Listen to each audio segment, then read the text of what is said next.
Today is November 28, 2022, and this is the case of State of Ohio plaintiff versus George Wagner IV, case number 2018 CR 155. We begin another day of trial. We've convened here in the absence of the jury, for now at least, and the jury will be brought up in a few minutes. The defendant is present in court today with his attorneys John Parker and Richard Nash, and the State of Ohio is represented by prosecuting attorney Ralph Junk and special prosecuting attorneys Angela Canepa and Andrew Wilson. Ryan Scheider of the Ohio BCI and I is also present. Today we are to have closing arguments of counsel with the jury present, of course, for that. I'm not sure whether there's anything else that we need to put on the record before we have the jury brought up. Is there anything on behalf of the state? Anything? No. We have nothing, Your Honor. Anything on behalf of the defense? Nothing. All right, the record will reflect that the court has given counsel for each side some proposed jury instructions. Here will actually a draft of jury instructions, which will be our instructions unless there's something comes up that would require a change in that, and also some jury verdict forms for counsel to review. We will bring the jury up then, Jason.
You may be seated.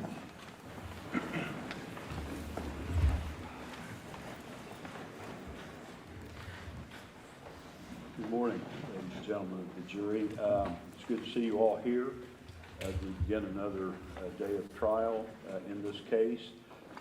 We have reached the point at which counsel for each side will be giving closing arguments. Before we begin that, however, I will inform you now that the court has granted a motion dismissing specifications 4, 5, and 6 to counts 1, 2, 3, 4, 5, 6, 7, and 8. Now those first 8 counts were aggravated murder counts. The charges remain, and the other specifications as to those counts, that specifications 1, 2, and 3 remain. However, specifications 4, 5, and 6 to those first 8 counts were what are referred to as death specifications. And that means that the death penalty is no longer possible in this case, and that you will not be sequestered. All right? Now, is counsel for the state ready to give closing argument this time? Yes, Your Honor. Is the defense ready to give closing Yes. argument? All right. Ladies and gentlemen, closing arguments of counsel are designed to persuade. Closing arguments of counsel in and of themselves are not evidence, but each side will argue what they feel that you should find the evidence has shown. All right, the state may give closing argument.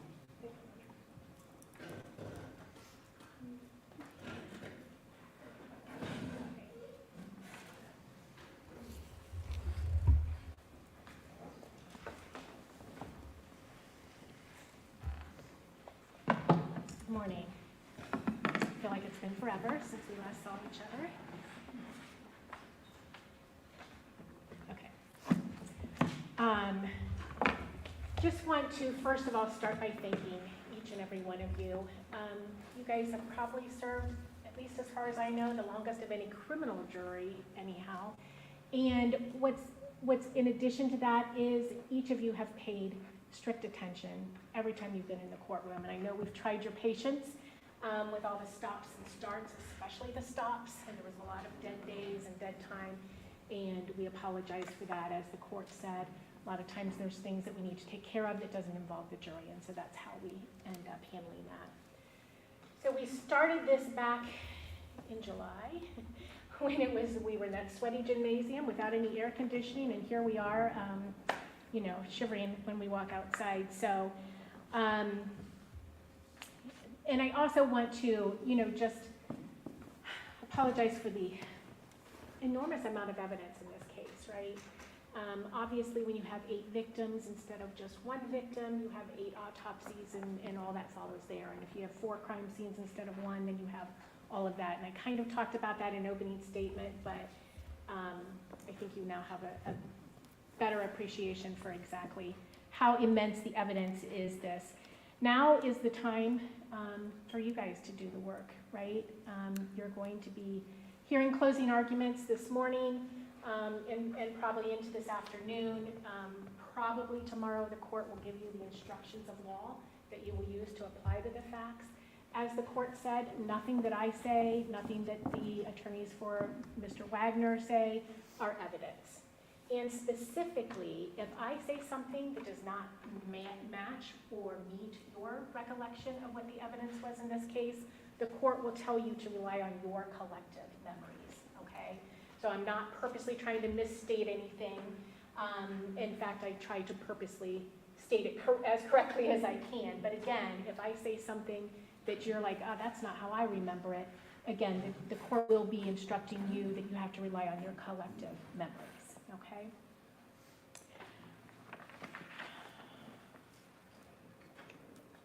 Also, the court is going to instruct you that you will have access to all of the evidence in this case that has been admitted, okay?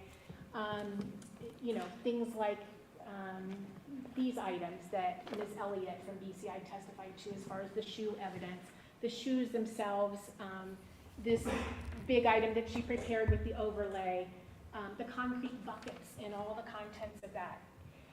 However, it will be kept under lock and key upstairs on the 3rd floor. So if you are in the deliberation room and you want to see some evidence, then you will be instructed to let the court staff know, and they can bring that down so that you guys can look at whatever you want, okay? You should have, when you first retired, you should have things like this, photographs and various documents and such. That'll fit readily into the jury room, and so it will give you as much of that stuff as we can. But again, if you want to see some physical evidence, or you want to listen to an audio tape or one of those videos that really weren't videos but audios, then just let court staff know and they will make sure to accommodate you. Not that you necessarily have to do that. I don't want you to feel like you have to. Obviously, you saw the evidence as we presented it in the courtroom, but there might be certain items that you want to go back to. At the beginning of this trial, one of the things I remember saying to you is that these murders should never have happened, that there was not a reason for these murders to happen. And I think now you can appreciate what I meant by that, the senselessness of these murders that happened on suspicion, no evidence, no information that any of the victims in this case did anything untoward. And half of them, at least, were killed simply because they were there. I want to go back to the victims now and start, because that's where we kind of started this, and I just want us to keep in mind why we are here, right? We are here because 8 innocent victims were slaughtered, most of them in their sleep, all of them unarmed and unsuspecting that anything was afoot. Frankie Roden, 20 years old, with his son, his 2 sons, there with Hannah Hazel. We heard a lot about his derby car racing.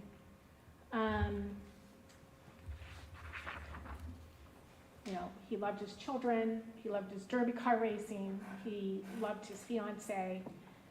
He had just started a new job. He, working for a former teacher of his, basically on, you know, just at the brink of beginning the rest of his life, right? We knew that he liked hunting, apparently chicken fighting as well, but we also knew that he was not a drinker, and he definitely was not involved in any of the marijuana business, right? We heard testimony that Chris Sr. was very particular about that, did not want any of his children involved in it, did not want them to use it either.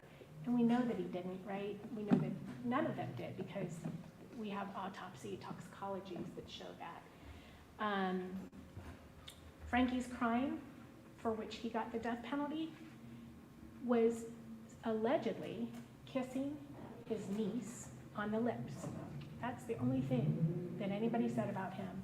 That and the fact you heard from the defendant himself that Frankie was the type of man that you would have to go through to get to his family. So again, that whole, if he knows, if he's left alive, he would figure it out and possibly seek vengeance. And that is why. That. Hannah Hazel. Judge, may you focus? Yes.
continue with the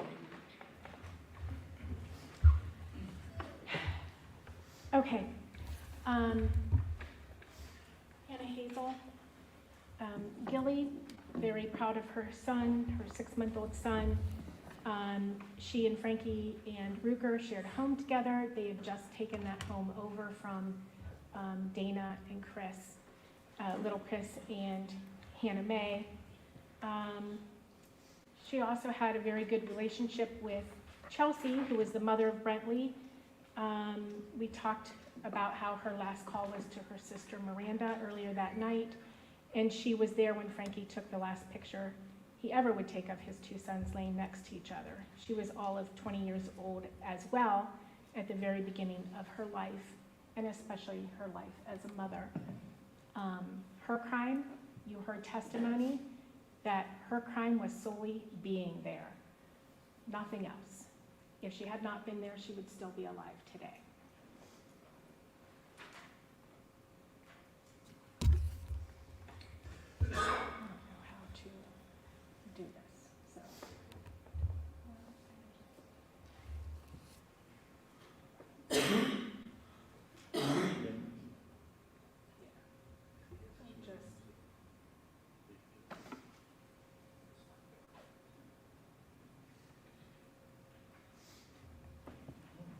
Okay. Well, if I skip through it, I can just go to another one. Okay. Chris Sr., there's a lot to say about him. Obviously, he was a hard worker. He got up every morning and went and worked at Big Bear Lake all day, building stuff, bulldozing stuff. He was obviously a family man, provided for his family, provided for his son Frankie and Hannah Hazel and Ruger, provided for his former wife Dana and his children Hannah Mae and little Chris, so that they, especially Hannah Mae, could have a home with extra space that was clean and orderly, all in anticipation of the custody battle that was ensuing. He threw, you heard about his 4th of July fireworks. Obviously, he grew marijuana. That's not in dispute in this case. And noteworthy as well, that's also not why he was killed. That has nothing to do with this case.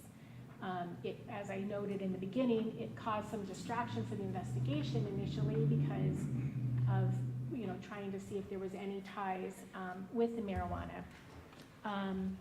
But the reason that he was killed is because he was the patriarch of this family, and they knew that he would, again, figure out who did it and potentially seek vengeance, but also keep in mind that he was one of the original targets, right? Angela suggested that they snitch on him and get him locked up because that would be taking off the head of the snake, and then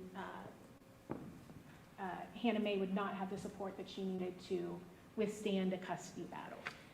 Obviously, that idea got voted down, but again, that's why he was targeted for these murders.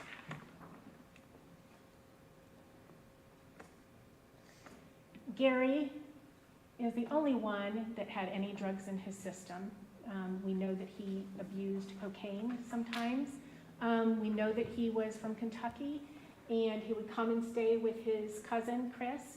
And when he was with his cousin, Chris, he would go and also work at Big Bear Lake. He was described as goofy, and the defendant himself told you that he went and hunted with him down in Kentucky. Again, his crime was simply being there. He had nothing to do with any of the suspicions that Angela was developing in her mind, or that the Wagners thought were occurring. Kenneth was a hardworking man, a very generous man.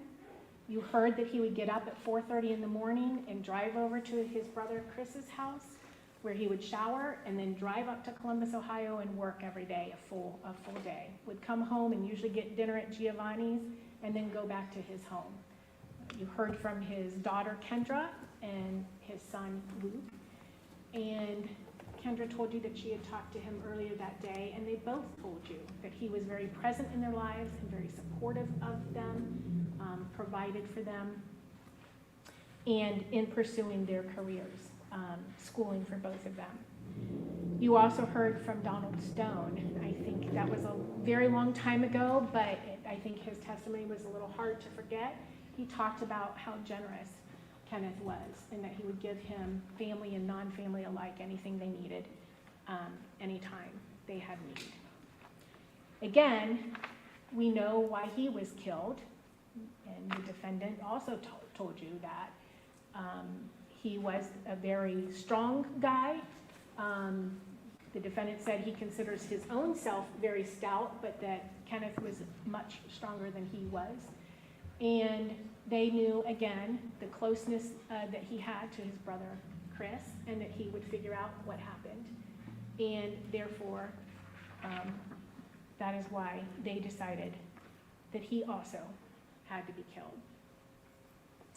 Dana was a very loving mother and grandmother. You heard that she was going to watch Brentley the following day because Chelsea had called up Frankie at the last minute and asked if he could watch Brentley so that Chelsea could do her work shift because the daycare had an illness there. You also heard from Angela's own mouth how close Dana was to her grandchildren, how she was constantly doing things for her grandchildren, taking them shopping or having little cookouts at her house. She was a caretaker. She worked long, hard hours at the nursing home. They had not fully moved in, but you could tell that she kept an orderly home and that family and faith were very important to her. You hear on one of Jake's recordings where she's telling Sophia to take Daddy and show him throughout the new house that they had just moved into. Obviously trying to raise her children as well as she could. We know that little Chris was grounded at the time and from his car. So, and having just turned 16, I suspect that was a severe as punishment as you could dream of. Again, she was not suspected of doing anything wrong to Sophia at all. She was just there. Now, I would suggest that based on Jake's testimony, they waited until she got there, right? Because they drove by initially and she wasn't there. And so they didn't return until she was there. I have no idea if that was so that she didn't come home mid homicide, or again, whether they had made the decision that she also was going to die. Hannah Mae had just turned 19 years old. You know that she had just given birth to Kylie, who was 5 days old at the time that she was killed. You know that she was the mother of little Sophia, who was 2.5 at the time. And she had just turned 19. She was working. She was going to school to become a nurse. She had gotten her GED. She had become involved with Corey Holdren. You heard also his rather emotional testimony about how committed they were to each other, how touched he was by the fact that she sat with him and helped him beat his addiction while he was going through withdrawals, and how much that meant to him because his perception was nobody had ever done anything like that for him before, and he felt that that was a great act of love and sacrifice. He had met with Charlie Gilley, who was the actual father of Kylie. You heard that Hannah found out she was pregnant with Charlie's baby right when she and Corey had just started dating. So Corey met with Charlie and said, "Is it okay if I raise your daughter?" And Charlie was okay with that. Charlie's also young, also was not prepared for parenting. So you heard from Corey that he named Kylie and that he was there at the hospital when she was born and cut her umbilical cord. And clearly he's touched by the relationship that he had with Hannah Mae. We know that Hannah was a loving and proud mother of Sophia. We have text messages from her where she's describing her as her whole world, and obviously refusing to sign any paperwork that the Wagners were putting before her because of her fear that they were trying to do to her what they did to Tabitha, and she was never going to permit that to happen. She also was not as easily manipulated as Tabitha was. Tabitha came from a very broken home and didn't have the support system that Hannah Mae did. And so that turns out to be her crime and why she needed to die. They did not think that she had done anything wrong to Sophia, but they felt that when she was with her, that Hannah was bringing her up against people that she shouldn't. And again, the reality of those fears is questioned, but that was their perception. So that is why she died that night, is because she refused to be manipulated by the Wagners, because she refused to sign the paperwork giving to them. And finally, little Chris, all of 16 years old, just got his driver's license, was very happy and proud of that. Nobody had anything bad to say about him, other than he was the annoying little brother that had to tag along with Hannah Mae whenever Hannah Mae went to see Jake when they first started dating. And that, again, was because Chris and Dana didn't want Hannah Mae to be alone with Jake when she would be up there with them. His crime, again, you heard from Angela herself say that she thought that Sophia was red, she thought that she had an odor, and she noticed her touching herself, and she asked her, why do you do that? Asked a 2-year-old, why do you do that? And she said, Chris does it for bubblegum. That's what Angela says the response was. And from that, Angela extrapolates, obviously, this heightened fear that the Wagners have obsessed about, but she extrapolates that maybe little Chris is doing something to Sophia. And so that is the evidence that was used to make the decision to kill him in his sleep. So how do we get to this point where decisions like that are being made? And how do we know that the defendant, George Wagner IV, is involved?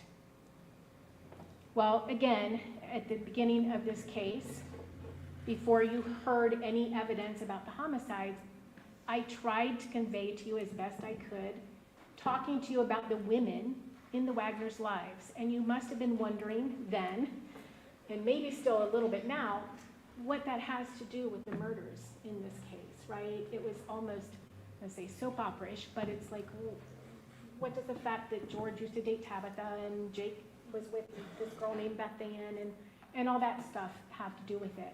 Well, again, I hope that now you have a better feel for why that matters and why that is important.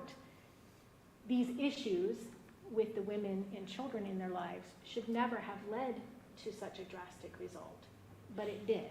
And again, I think you got a glimpse when both Jake and Angela testified, somewhat more, I think, with Angela, but how their minds worked when dealing with the women who gave them children, and especially when they lost control of those women. Could I see counsel up here just a moment? I'm sorry to interrupt you.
We'll start with Tabitha. You heard from Tabitha, but you also heard from other people who had information about the relationship that she had with George and the interplay with the remaining of the family. George started the relationship with Tabitha when she was very young, around 10 or 11. We know that she came from a somewhat broken home, that she was traumatized as a child, and that nobody held anybody accountable for that. And again, this becomes a theme in the women who find themselves ensnared in the Wagner's lives. You'll recall that Angela encouraged Tabitha to go lay down with George, again, when she was 10 or 11, because he was upset and needed consoling because of something a grandparent had said to him. So again, this is just kind of the start of that whole process where the relationship is a family affair. We know after they were married, Tabitha talked about Angela basically tucking George in at night, rubbing his back, how she would have conversations with her about the type of sex they should or should not be having. We know that they accused Tabitha of being abusive, not sexually, but abusive, and capable or at risk of being sexually abusive just from the mere fact that she herself was abused. They accused her of stealing from them. They accused her of poisoning them with food. Again, these are all recurring themes that we see over and over with each of the women who stayed with the Wagners. We know she was not allowed to have contact with her family. Obviously, her offender, that makes perfect sense, but the remainder of her family, it does not. We know, especially once they learned that she had been unfaithful, that was a transgression that she committed. She was unfaithful after she and George were married. But you heard that they took her phone from her and factory reset it, and Angela kept the phone. Again, this family involvement in all of that process. We know that she had not seen her mother for over a year. We also know that on the night that she literally fled for her life, that George hit her, and Angela threw a 2x4 at her. Angela told you that herself. And she told Tabitha that she was going to get her gun. Again, this was a family affair. When Tabitha makes it outside, she said that she bit George because his arm was up and blocking her. Once she gets outside, she hides under a truck. And she says they're out there with flashlights looking for her. And we heard that from Angela that Jake and Angela went up to the neighbor's house in Hannah's car to see if maybe she had wandered over there seeking safety or trying to make a phone call. When they couldn't find her, they came back, and Jake and George got into a truck and went to try to find her. And they did find her pedaling on a bicycle, flat tires, trying to make it to the gas station so that she could call her mother. And we know this happened not just through Tabitha's testimony to you and not just through the parts of it that Jake and Angela corroborate, but also Hannah May herself corroborated this. And how do we know that? We know that because she called Chelsea Robinson. Remember Chelsea's testimony that she got this terrifying call from Hannah May saying that she didn't have much time to talk, that they had taken her phone and she was using one of their phones. And she said they told her that they would cut off her legs if she tried to leave. That's what Hannah said to Chelsea while this was happening. She said they had chased Tabitha out of the house, that Tabby got out and Angela got a gun and took off after her, and that Angela and Jake and George were looking for her. She told Chelsea not to call her back because they told her not to reach out to anyone. Of course, Chelsea was very terrified about all this, asked her if she was okay, and Hannah asked her not to tell anybody. And you remember from Chelsea's testimony that she said she did ultimately tell Chris Sr. about what was going on and how that upset Hannah Mae, because Hannah Mae was still with Jake and stayed with him for a few months after this, and how that came between them.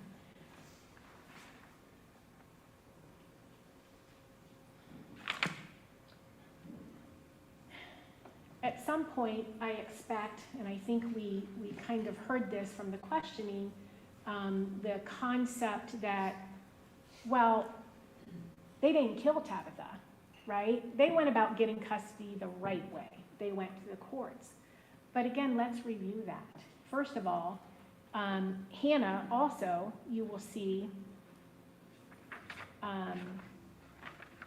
in her communications with Tabitha, she talked about that night, and she said she didn't know what would happen if they had managed to get her back into the house. So that was Hannah's concerns, is that something bad was going to happen if they had gotten Tabitha back into the house. Instead, she fled. But what did they do then? They go to the gas station, and they called the police. George called the police at the behest of Jake and Angela, because the concern was that Tabitha would report George hitting her, Angela threatening to get a gun, them chasing her, etc. And that would not bode well for custody. So instead, they beat her to the punch, more or less, even though she herself did not call the police. She merely called her mother to come and get her for help. But again, they had no problem falsifying a police report to say that she was the aggressor. There's 4 of them, 1 of her. And so she ends up with a disorderly conduct charge that is amongst your exhibits that apparently she showed up and paid some bond forfeiture for subsequent to that. But again, this was what gives them leverage in the almighty custody battle, right? And when does that custody battle happen? Within 2 weeks, there is a typed up, prepared separation or dissolution where she's given away her son completely. Now, does she think she's given away her son completely? They would like you to think so. But how do we know that's not true? Well, we know it's not true because if you look at the language of the agreement, it says that visitation will be reasonable and it will be agreed to by the parties. Silly her thought that that meant they would discuss it and they would reach a mutual agreement. She had no idea that within a few months that was not going to be the case. She did not want bovine at that time because she was living with her former perpetrator at that time, her stepfather and her mother. But she wanted to be able to get him more once she got on her feet and got a job. And how do we know that's true? Well, because in your evidence, your evidence that you will have back in the jury room, you will see letters, and we talked about this. I had Tabitha read these letters to you. You will see letters from Tabitha to George in March of 2015. Within 2 months of going to court and signing that dissolution, she is telling him that she has seen an attorney, and you heard her say that she consulted with an attorney, and he said that she should try to work it out, without going through the courts and the expense of the courts, if she could. And so she sent him not 1 letter, but 2 letters, one by certified mail and one by direct mail. And we know he got them because they're still in his belongings when we go up to State Route 41. So clearly, she did not intend to permanently give up her son in that situation, or else 2 months later, she wouldn't be knocking at his door. And you'll see that she also left him a note saying that she was going to start exercising visitation every Wednesday, and he wasn't there. I'll be back next Wednesday. I'd like to drop off an Easter basket, etc. So again, the fact that they take advantage of her, she's unrepresented, she's young, and she believes them when they said that this was just a temporary ordeal. You also know that until they are arrested in 2018, they are still working as a family. And again, I think that's the important part of this, right? It's not just George doing this. It's Jake and Angela going to the neighbors. It's Jake and George going to the gas station. It's Jake and Angela suggesting to George they call the police. Then George calls the police. Then there's, this insistence that it be supervised visitations. Until they get arrested in 2018, they are still working as a family, all to make sure that Tabitha never gets any unsupervised visits with Bullvine. And frankly, hardly any supervised visits, as it were. You heard her talk about it. You saw the messages from between Hannah Mae and Tabitha where she's talking about how every time she wants to see him, he's, quote, got to work. And, Hannah suggesting, well, Angela's there, surely she could supervise. You just can tell that he is not accommodating to her. They moved to Alaska so that her child is definitely away from her. And when they get back, you heard talk about this. This is on the T3, the wire recordings, where they're talking about how they have to stay low until June 7th of 2018 so that George can claim abandonment. How about, that Tabitha wants to see her child. How about you just let her see her child instead of trying to put this wench between she and her son, which can't really make the child feel good either, right?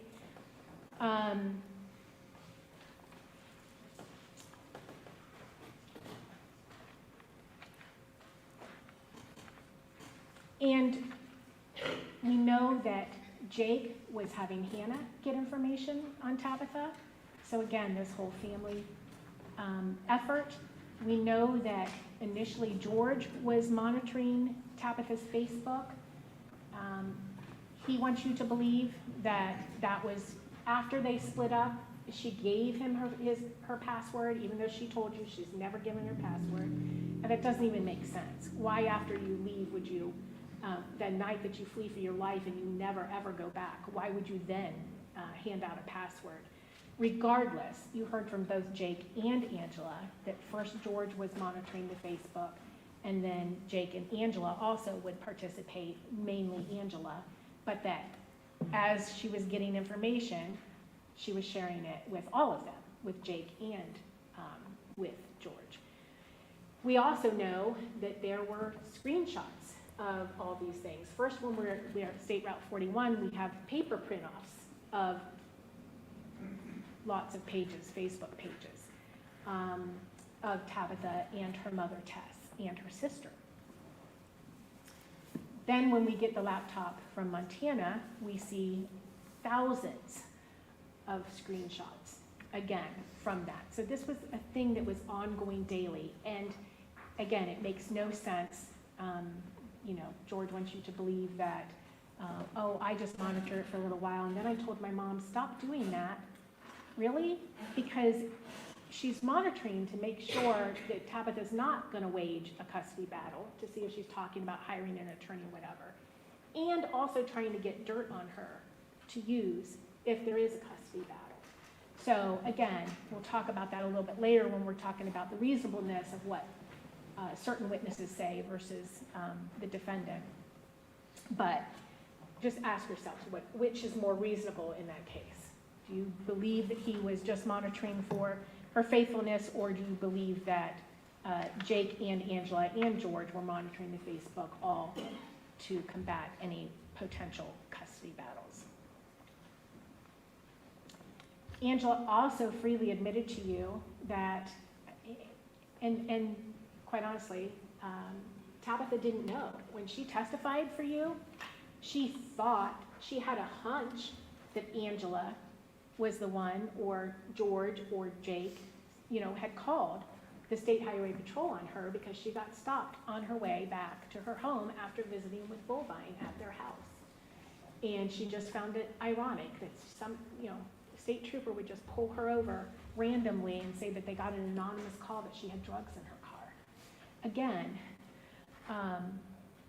that's for custody battle purposes, right?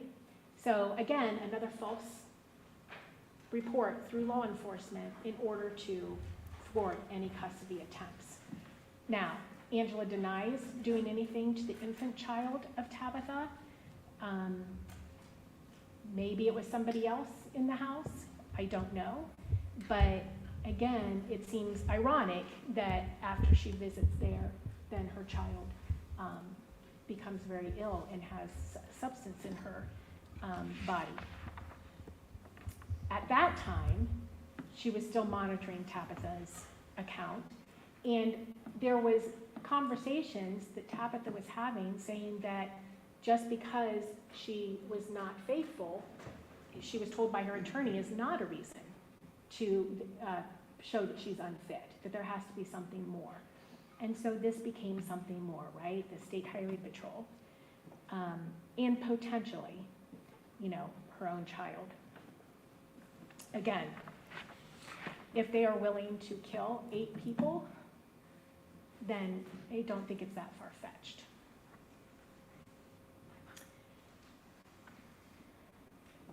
Hannah Mae, very similar start in that she was young, not 10 or 11, but closer to 13 when she first started dating Jake, who was 4.5 years her senior, so he was almost 18 at the time they started dating. I did find it interesting that everybody seems to remember that story of how they met at the fairgrounds, and she had a pet rabbit, and they all remembered that, Jake, Angela, and George. Hannah was a bit different, of course, than Tabitha, and we talked about that, about how she had a better support system. She was less malleable. She had her own transportation eventually. And so she was different in that regard, but the Wagners did still try to dominate her time. And you will see that in the conversations between Jake and Hannah. And that was this 83 pages, I think. Some of those are cover sheets. But it had the various conversations between them and how he wanted her to always come to his place. He would never come to her place, just that sort of thing. And she's talking about how her family doesn't see Sophia nearly as much as Jake's family does, etc. So again, you see that, and you see that in her conversation with Tabitha, again, about the control that the Wagners exert over you.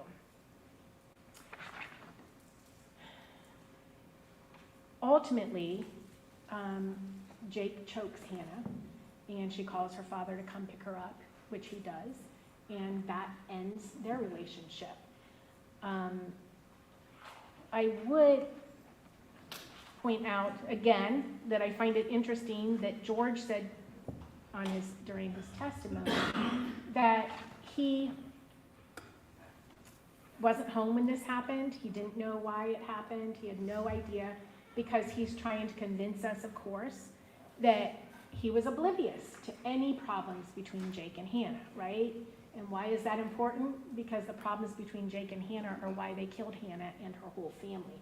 So he's trying to act like this is just that one drama that he did not know about. However,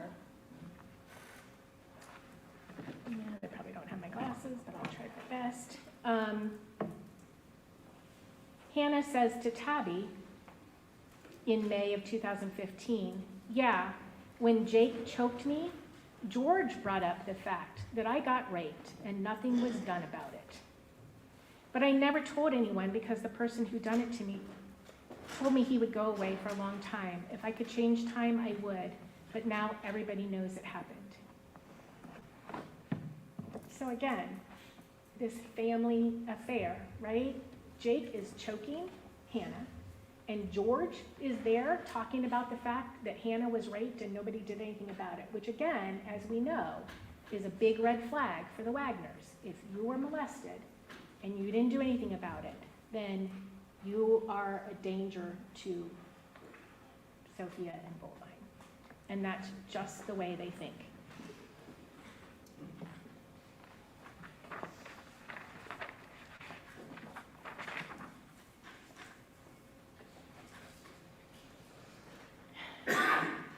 After that, you start seeing the journal entries by Angela, various things, time when George and Jake went and picked up Sophia to get her medicine because she had a bellyache, just documenting all those things.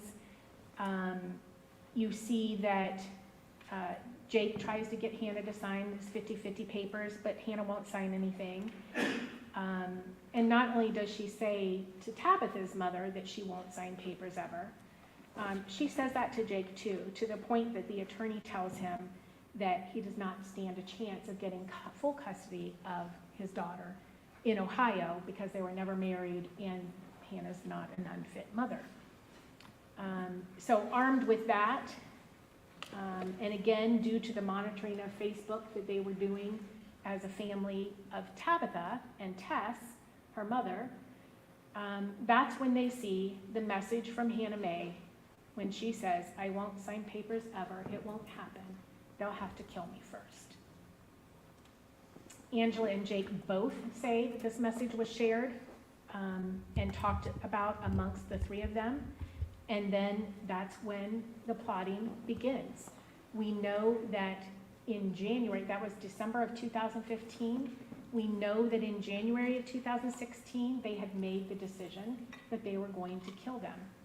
And you start seeing the purchases corresponding to that timeline, where they're starting to buy items to build silencers and such.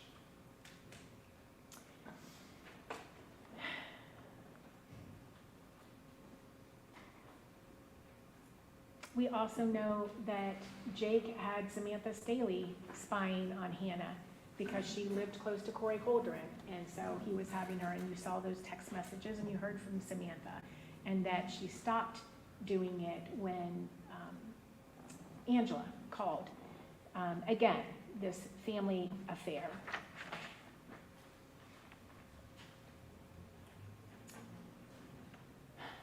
Beth Ann, then, last but not least, in many ways, she was the linchpin in this case because when we were starting to listen to them in 2018 after they had come back to Ohio and Beth Ann was with them, we heard conversations, especially immediately before we had started renewed our investigative work, such that they would be a little more careful about what they were saying and doing. And we simply knew then that our theory of the case was correct, right? Again, it's hard to imagine that 8 people would lose their lives over such a flimsy motive, but it's true, right? You heard from the people who made the decision and how they made the decision. Right away, we hear George and Angela being very upset with Jake because Jake had the audacity to tell Sophia that she could call Beth Ann mom because, after all, she was her stepmother. And Jake had apparently explained to Sophia that Angela was actually her grandmother and not her mother, which was terrible as far as George and Angela were concerned because Bullvine was thoroughly convinced that Angela was his mother. And now, according to George, he was going to have to tell Bullvine the, quote, cold, hard truth. And you heard those recordings, and I would certainly invite you to listen to them again, but where he is, extremely upset with Jake. And again, just parroting exactly the same things that Angela says to Jake. Again, then George tries to convince us on the stand that, well, no, Bullvine knew that Tabitha was his mom. Well, then what was the big deal? What truth did he have to explain to him, if that, in fact, was the truth? And quite honestly, it would have been nice and polite of them to let them know that Angela was not his mother and that Tabitha actually was his mother. And that's where we drop back into their lives.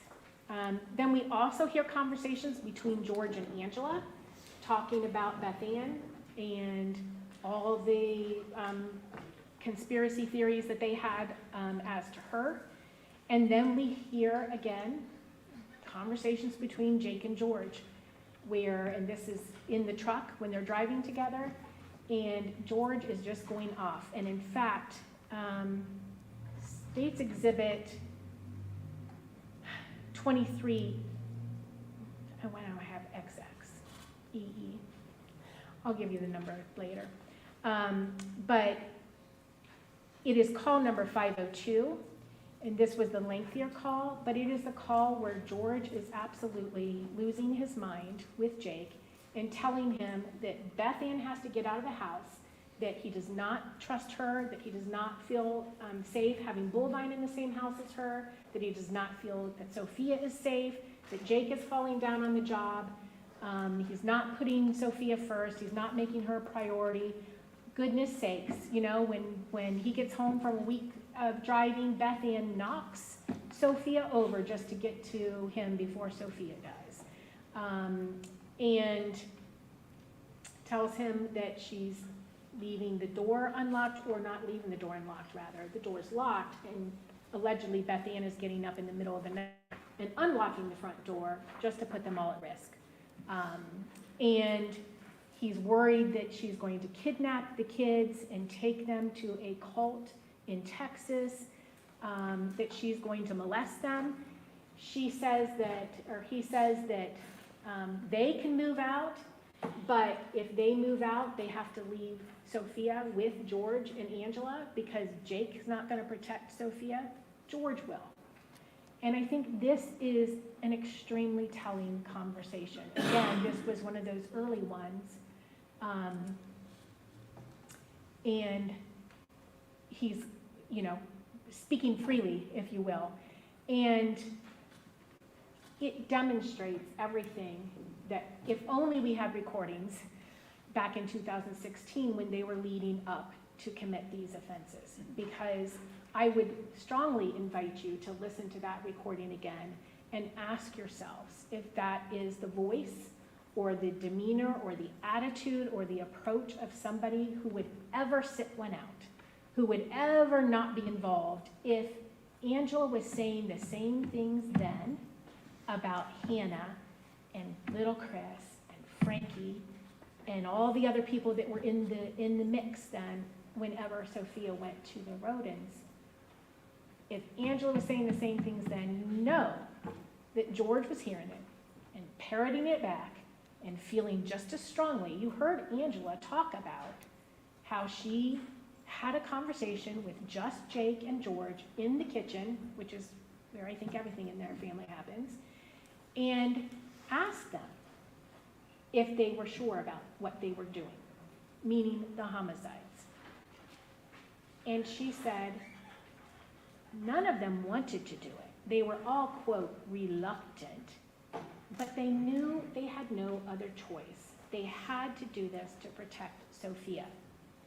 So listen to this phone call, or conversation rather, between Jake and George, because it embodies exactly that. George is not going to let anything happen to Sophia, to the point that he's going to keep Sophia from Jake himself, because Jake's not protecting from big bad, you met her, Beth Ann, Elizabeth Armour, at the time was going by Beth. So, again, complete flimsy allegations in regards to Beth Ann, right?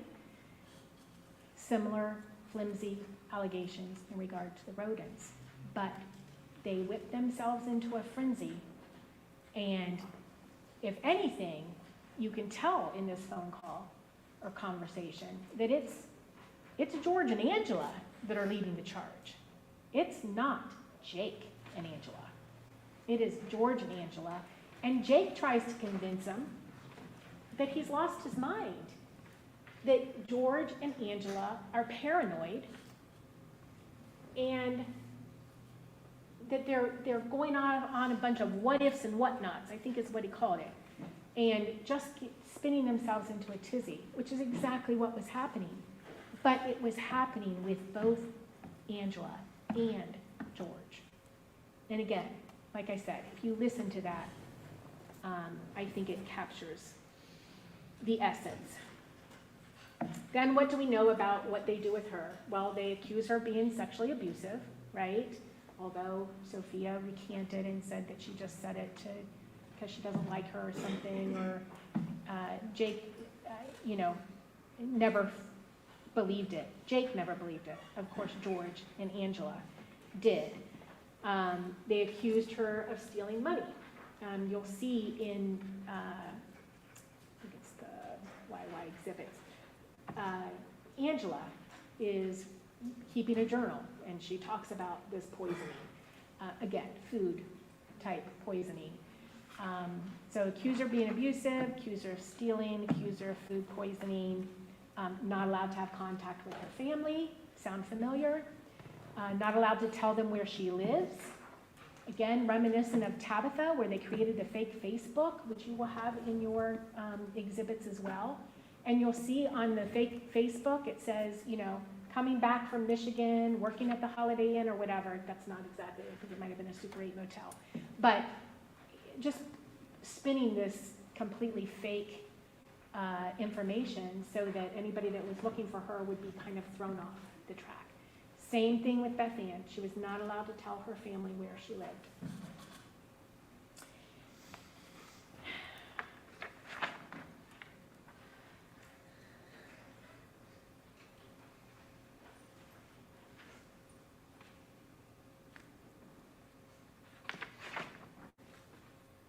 We know that Jake and Angela confronted her again in the kitchen. And during that confrontation, Jake was giving her the benefit of the doubt, or saying that he didn't know if she did it or not, but that if he ever found out that she had done it. You remember this, the Lucille bat from Walking Dead. He's talked very vividly about making a Lucille bat, stringing her up in the barn and beating her to death with the bat, and then burning the barn down to the ground, so her family would never find her.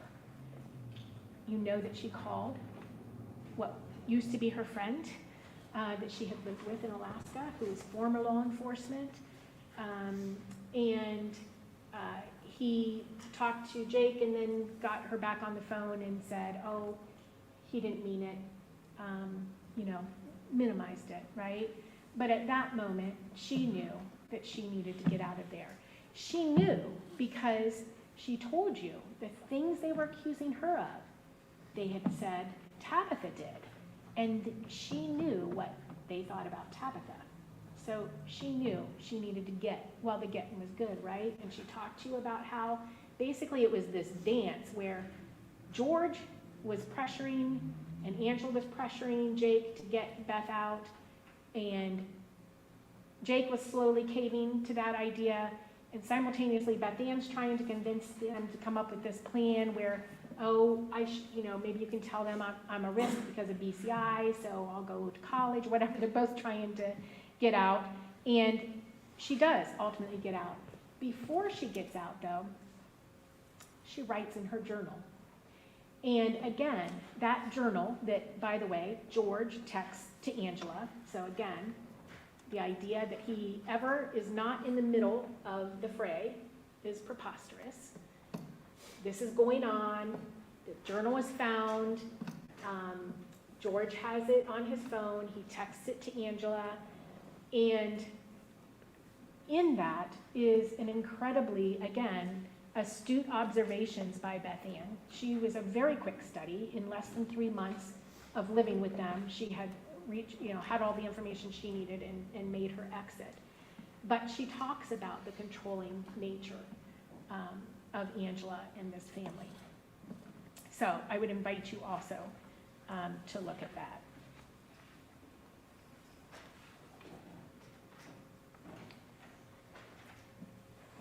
One of the things, and again, this is, you know, the idea that George wants to distance himself from this family. Oh, we didn't have family meetings. Well, you might call it a family meeting, but I don't call it a family meeting. Well, ironically, they do. Angela does. Angela says, when you get home, we have to have a family meeting. That's what they're called. And in this same call, George says to Jake, the family has spoken. The family has spoken, Jake.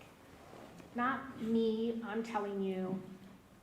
Not my mom. The family has spoken. Mom doesn't want her on the complex. so again, George is very much in this, very much dictating, very much making determinations with the life of his brother and his brother's wife. He was married. That didn't matter. We're getting rid of her.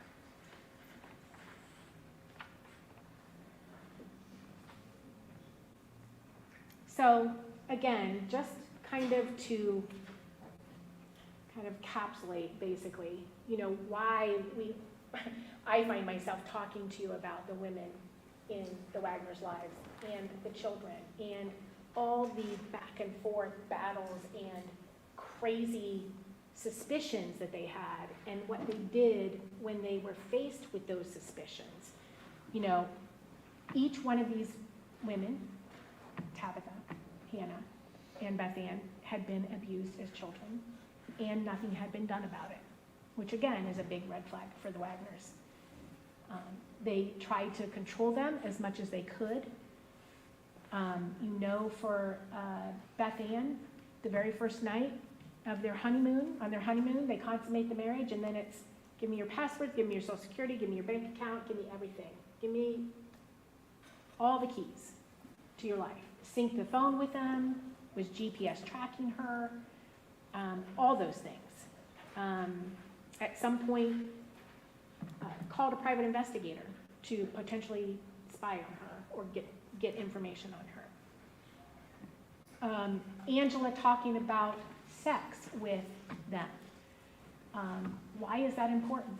That's important, at least in our minds, because there is nothing that happens in that household that is not a group decision, right? That at least Angela is not involved in. Okay, so Beth Ann talks about it in her journal, that the most private of affairs she is involved in. They are always accused of being abusive, or at least likely to become abusive or permit abuse, accuses them of stealing, accuses them of poisoning, demands that they relinquish all control of their children. Even with Beth Ann, she had to sign the prenuptial that she wouldn't, try to get custody or anything if there was a divorce. And they're willing to resort to crimes if the women don't cooperate, right? So we know with Tabitha, assaults aside, right? Keep in mind the vividness of Tabitha's testimony to you was when he hit her, she said, "You just signed your divorce papers." Good for her. Good for her with her upbringing, that she was able to recognize that as wrong and had the strength to leave at that time. The violence aside, Jake choking Hannah, he describes it as holding her with his arm here on her collarbone. She certainly perceived it as choking, and we know that because it's all over her conversations that you'll have. That aside, the falsifications, the Facebook hacking, stalking them, and not just Tabitha, right? Certainly Tabitha's mom didn't give any passwords away. We never heard anything about that, but Tabitha was very clear that she never gave George or anybody else in that family her password, and they did not have permission to be in her Facebook. That's a crime. You'll see it in your indictment. So, calling the state highway patrol on a false, wasting resources. Again, they are not afraid to resort to crimes, and of course, ultimately, the crimes that they committed in this case. Spying on them electronically and or in person, violence or threats of violence to get compliance or control. Again, one of the conversations between Jake and Hannah is a girl emoji with ironically, four guns pointed at her head, and she says, "This is what you want." So again, very strong awareness by the girls that they won't stop at anything when it comes to the children. With Tabitha, obviously Angela threatened to get her gun. George assaulted her. They chase her. She hides. They call the police on her. They tell Hannah Mae that they'll cut her legs off if she tries to leave that night. And they tell Beth Ann that they will beat her to death if they ever find out that she actually did the sex abuse. That Objection today, and then. Well, ladies and gentlemen, this is argument, so I'm going to overrule the objection. Let the prosecutor proceed. they tell her that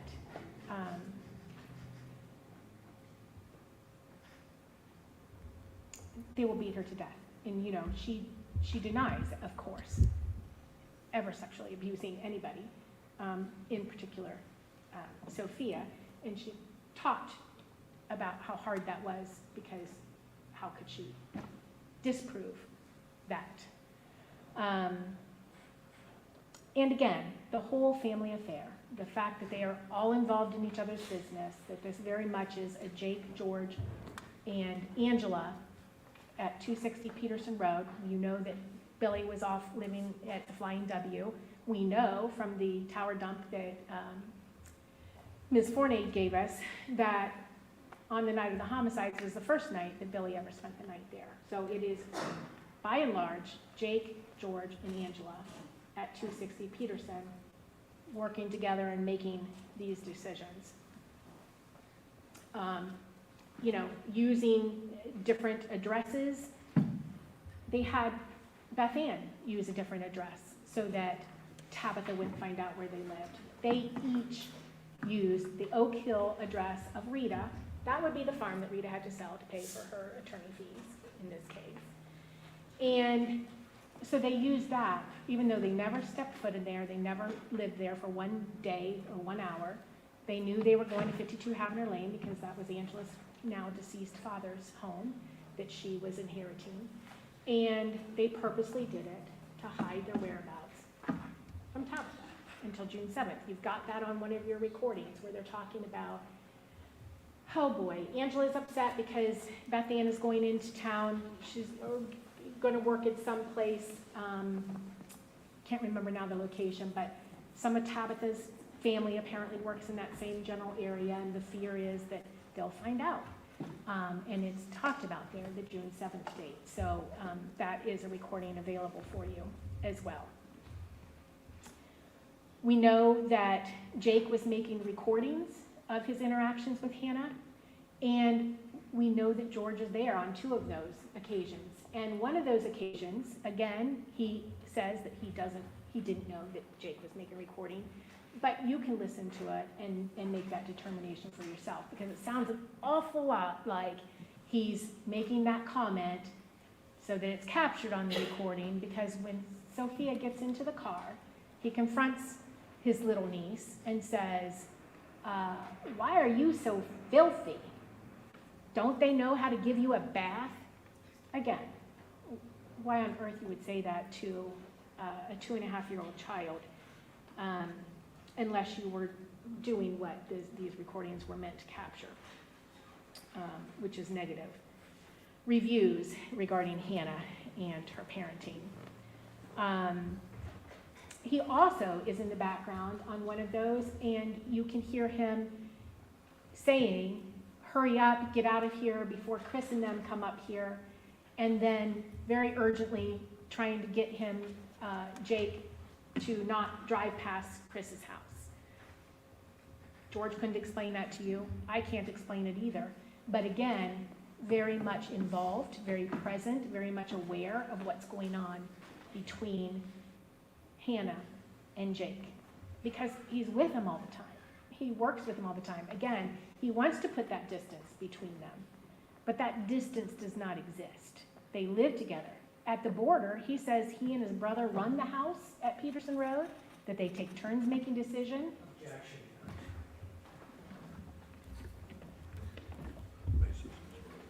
Yeah, what said at the board is not enough. Well, it is when I ask him about it on the stand, and he confirms it. Well, counsel approaches.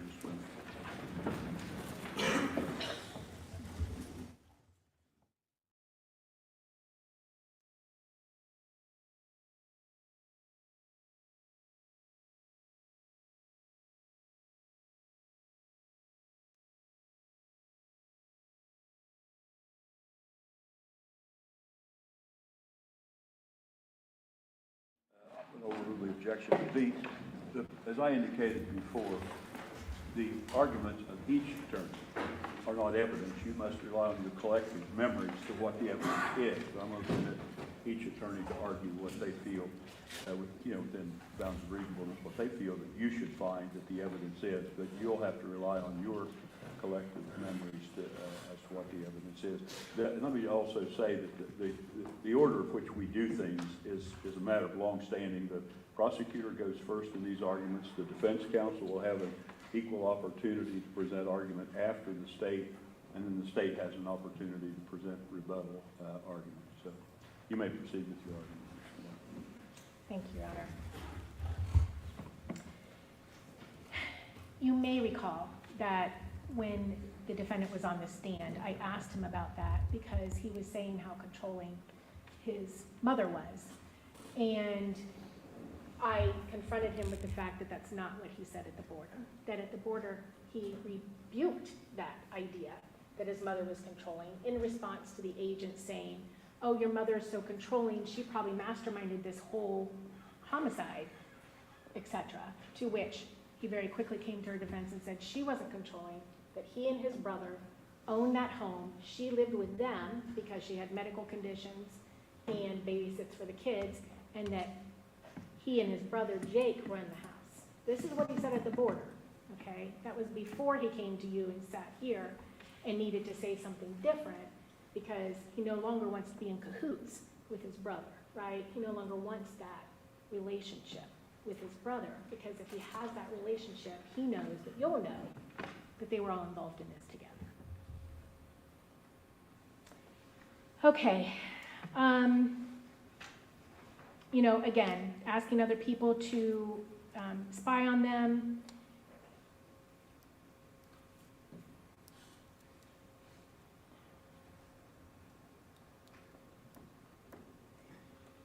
So again, why do we go over this? Basically because it gives us a bird's eye into the dynamics of the home. And like I said, Beth Ann was really the linchpin in that we were hearing conversations and then her journal just kind of said what we thought all along, right?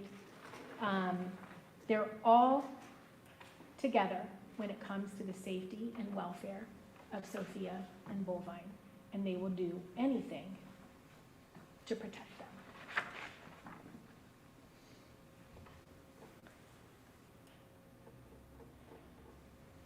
Okay, so the second part of that question was how do we know the defendant was involved? Well, I've already kind of touched on some of the things that I think are indicative, just from a common sense. The judge is going to tell you that you should use your reason and common sense. We don't leave that at the door. There's no magical, mystical standard we use here when deciding this case. It's tests that you use in your own lives every day in deciding whether or not something adds up or makes sense, is believable. You're also going to be instructed about direct and circumstantial evidence. Now, you'll recall, we talked about this in voir dire, if you can remember back that long ago.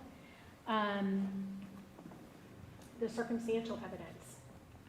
The court is going to instruct you that you can consider circumstantial evidence to have the same weight as direct evidence. Again, based on the quality of that evidence, based on whether or not you believe it. But for instance, circumstantial evidence of going to bed at night and there's no snow on the ground. You wake up in the morning and there's snow on the ground. You can assume, you can make an inference, that's circumstantial evidence that it snowed overnight, right? Very strong evidence, almost as strong as if you saw it with your own two eyes when it was actually snowing. Unfortunately, you might see some of that in the near future. So we'll talk about the circumstantial evidence in this case because there's a lot of it. The ballistic evidence, the shoe evidence, the silencer, the purchases they were making, the custody documents that they forged. There is a lot of circumstantial evidence that is almost as good as us actually being there and seeing them commit these crimes.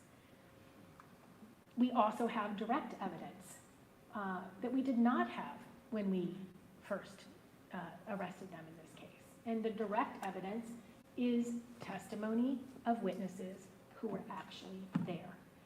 And this brings us back to, you'll also remember in voir dire, we had some lengthy discussion about being the captain of the high sea and being responsible for the law enforcement on the waters where there's pirates who are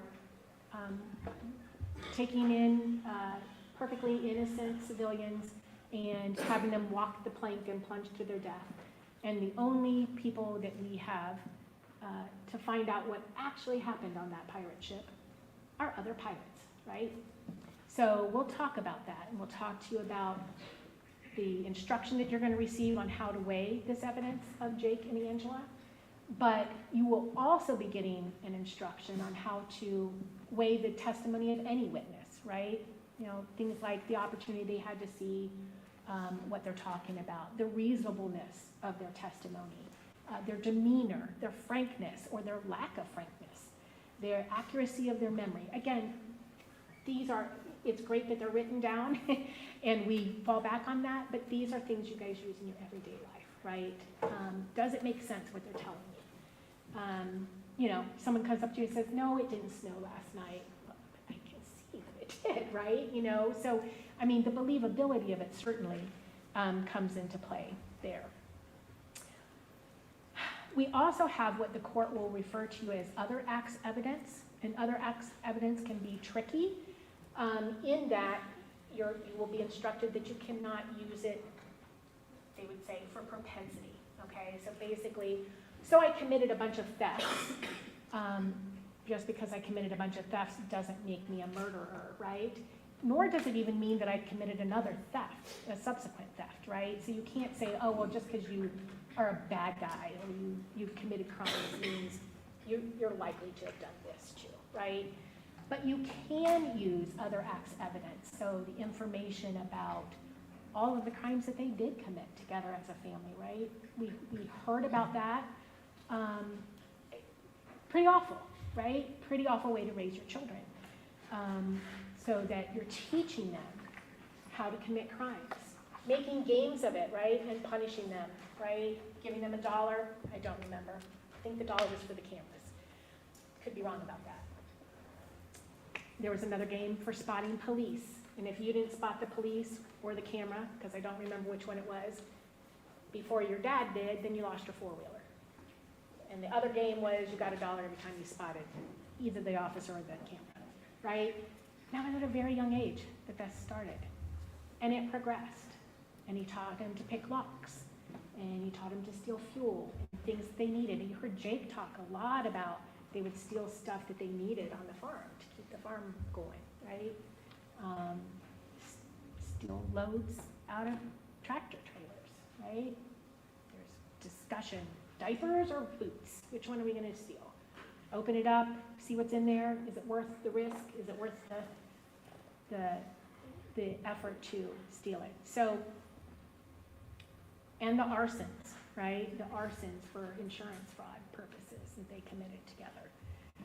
Again, just because they did that does not mean that they progressed to murder, right? Certainly not. But what it does show us is this behavioral fingerprint, and they'll talk about that, about how they function as a team, how they function in one of the charges as a criminal enterprise, right?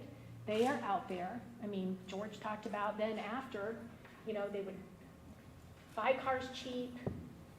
Objection to this, Judge. You're doing what? We approached this.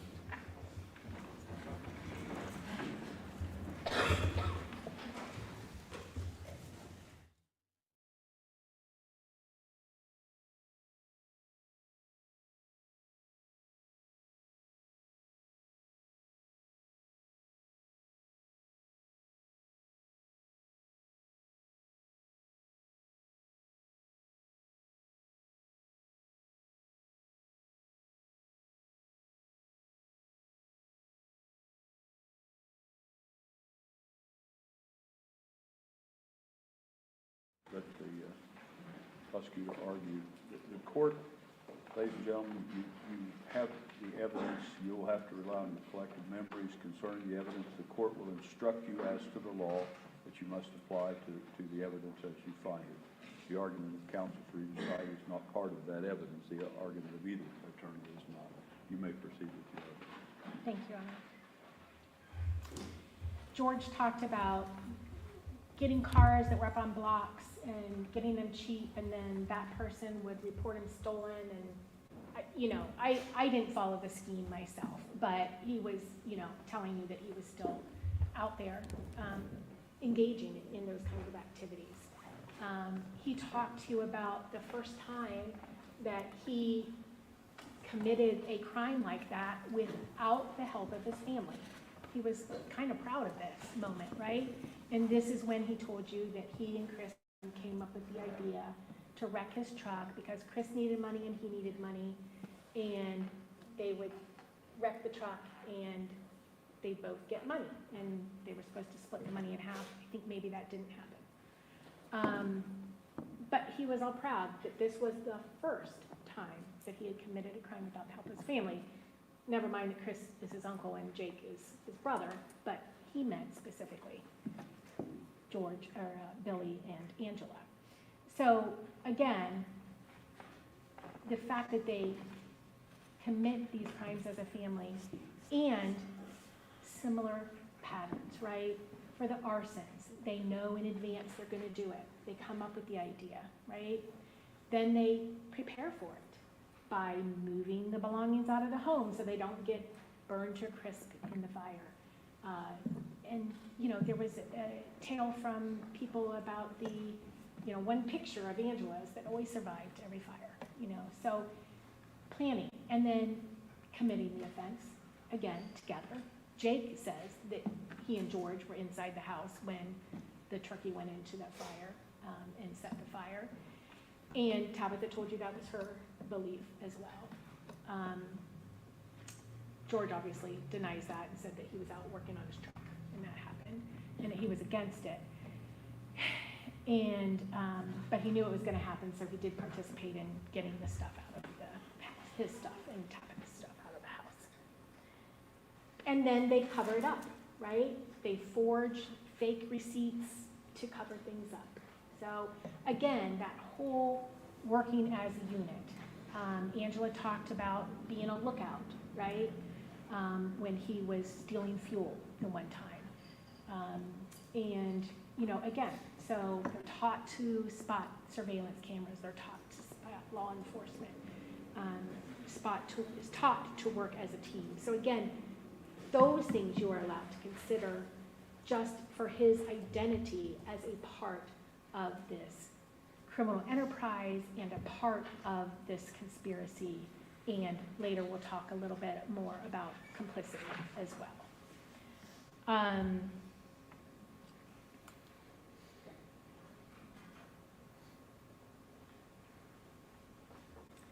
There's also, I talked about circumstantial evidence. Again, you'll get an instruction that you can consider that the same. So let's talk about the circumstantial evidence specifically that we have in this case that says that George Wagner participated in these crimes. They're before you today. And again, keep in mind, and I said I will talk to you about complicity probably towards the end when I'm reviewing the actual charges with you. But he doesn't have to be the person that actually pulled the trigger, right? You heard that Jake Wagner pled to 8 counts of aggravated murder because he pulled the trigger as to 5, according to him, but he was complicit in the remaining 3. You heard Angela Wagner say that she also was guilty of 8 counts of aggravated murder because she was complicit in it, because she knew what they were going to do. She aided and abetted them. She purchased items for them to use during the offense. She helped them cover up the crimes afterwards, tried to help them cover up the crimes ahead of time by buying shoes that we would consider throwaway shoes that they would never normally wear and would not be tied back to them. So again, she didn't even go up there. She didn't even go up there. And you will hear in the complicity instructions that you don't even have to be present in order to be complicit in a crime, right? So, and certainly, she pled guilty to 4 counts of aggravated burglary, and that's what caused all that confusion when she wrote her letter to Frederica, basically saying, don't believe everything you see on TV. Like, I didn't go into those homes, and my plea makes it appear that I did. Likewise, I pled guilty to those gun specifications, even though I never had a gun on my person that night. But again, you were complicit because you knew what was going to happen. You knew what they were going to go do. And you aided and abetted them.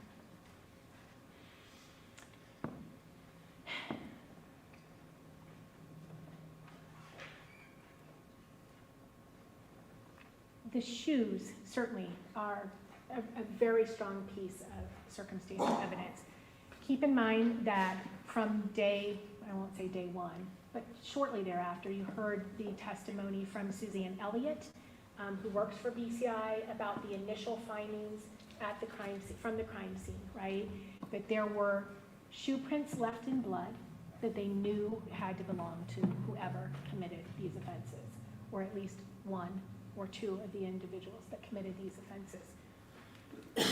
You heard that she figured out what shoes they were, and that she ultimately figured out that we had two different sizes, a size 10.5 and a size 11. And she told you,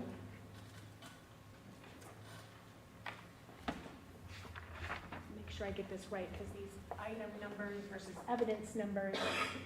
So item 21, which is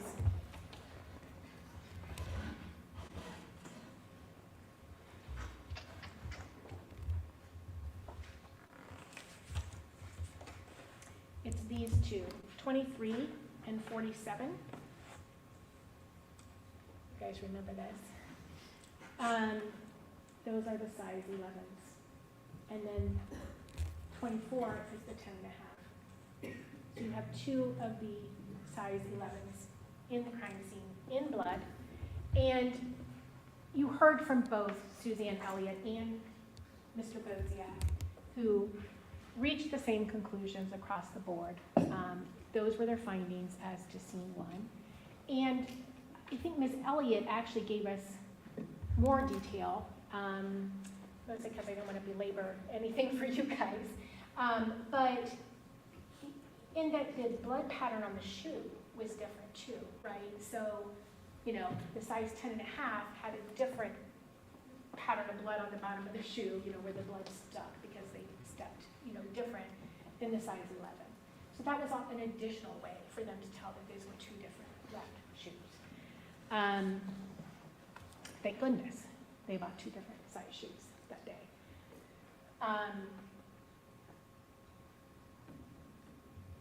So we know we have a size 10.5 and a size 11 inside that crime scene in blood.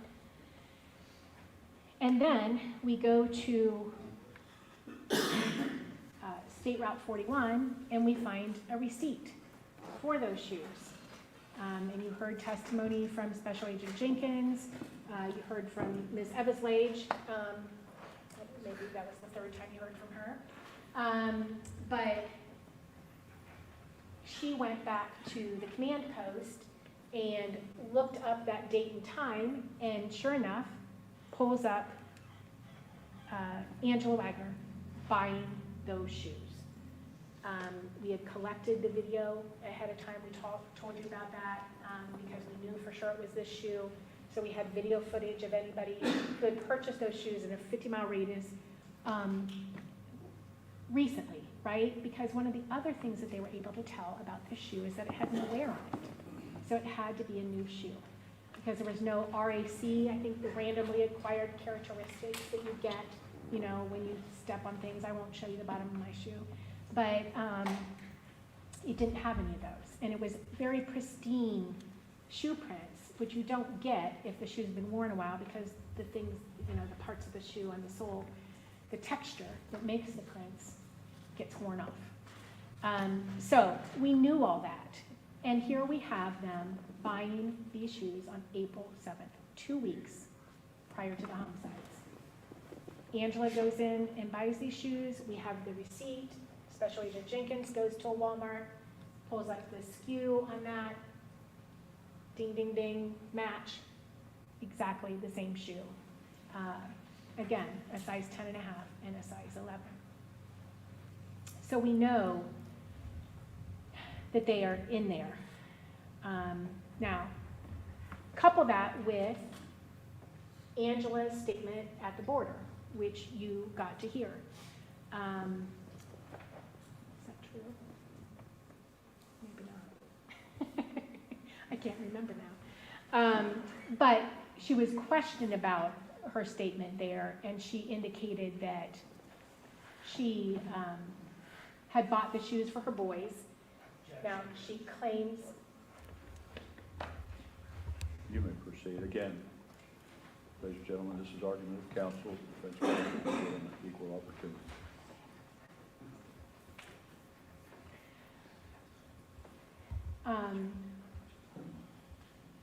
She said that she bought the shoes for her boys and that she threw them away the same day because they didn't like them, because they were the type of shoes that Pawpaw would wear. When I asked her who Pawpaw was, she indicated it was Bob Wagner, who is Billy's dad. So we know now that that's our circumstantial evidence before we ever get to the direct evidence of Jake and Angela and what they say about the shoes, right? We have Angela Wagner buying 2 pairs of shoes, she says, for her 2 boys, and we know that both of those shoes are in the crime scenes on the night of the homicides. Pretty strong circumstantial evidence. The next pieces of circumstantial evidence that we get are the ballistic evidence, right? So we do a search warrant out at Peterson Road on the day that they vacate the premises to go to Alaska for a couple weeks or a week while they're scoping it out. And we find shell casings, cartridge casings in the driveway at 260 Peterson Road. And they match the cartridge casings that were left behind in scenes 2, where Frankie and Hannah Hazel are, and scene 3, where Dana and Hannah Mae and little Chris are. It's a positive match, meaning it's the exact same gun. Fired the cartridges that we found at Peterson Road are was the same gun that killed Hannah Hazel, Frankie, Dana, and Hannah Mae and little Chris. Again, very strong circumstantial evidence. We went back a few days later and did another search where we got even more shell casings. I think he stopped at 12 as far as making positive matches, because at some point you don't need to do any more. And it's more than just a field, match, right? It's under a microscope and going through the process required in that. So again, very strong circumstantial evidence. Somebody who either lived there or at least fired a weapon at 260 Peterson Road had the same gun that killed 5 of our 8 victims. And we know that that property was deeded to Jake and George, who lived there with their mother. The 1911-22, also very strong circumstantial evidence.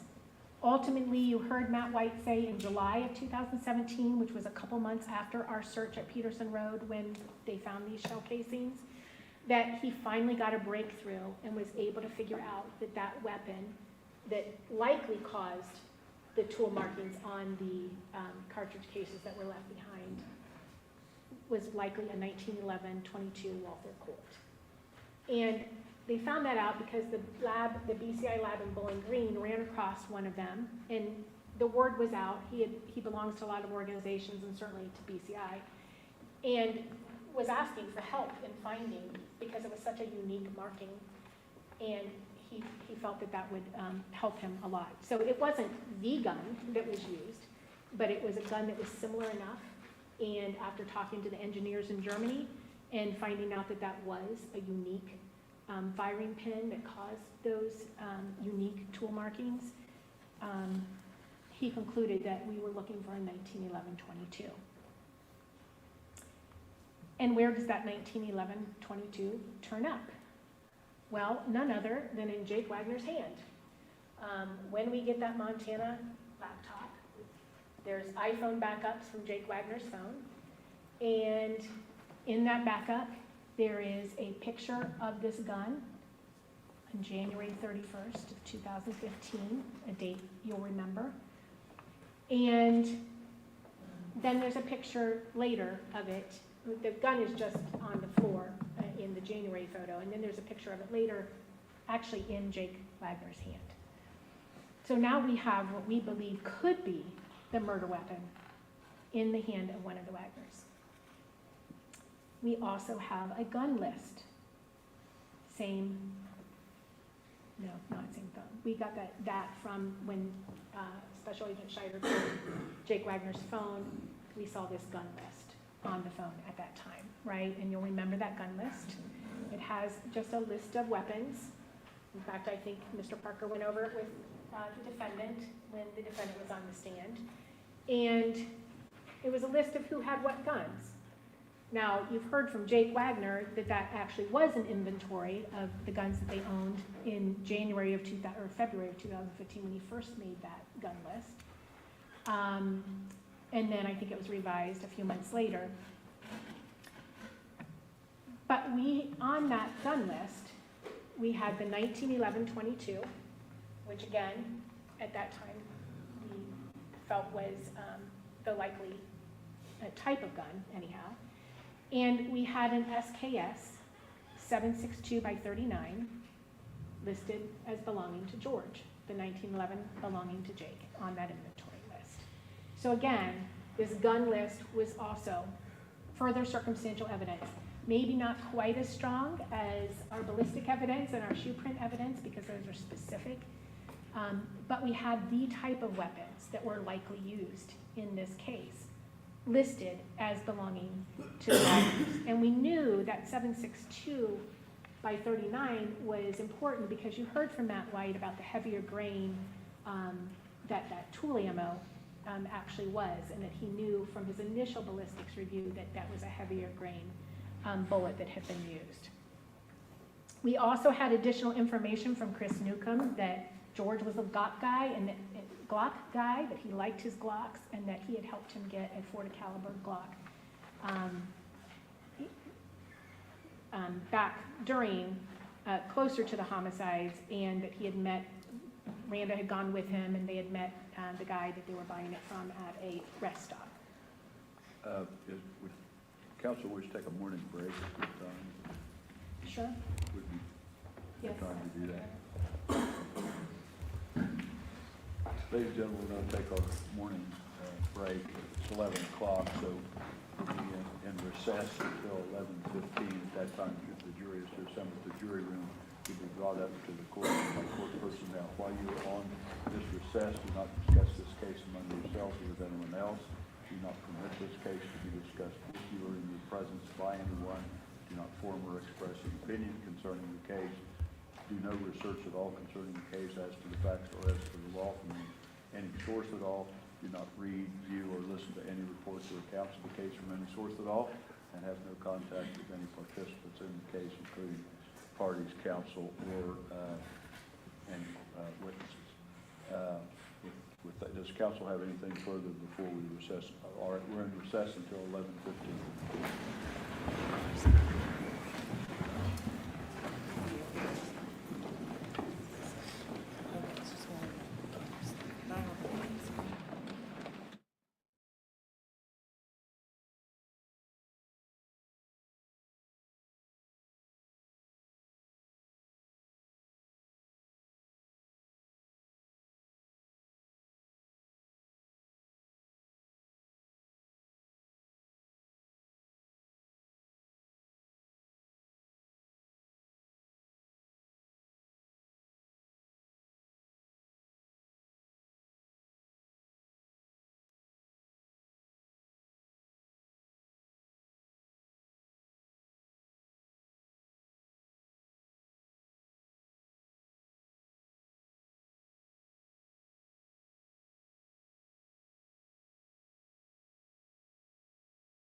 Jason bring them up? Yes.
You may be seated.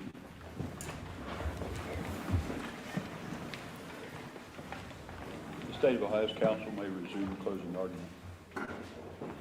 Thank you, Your Honor.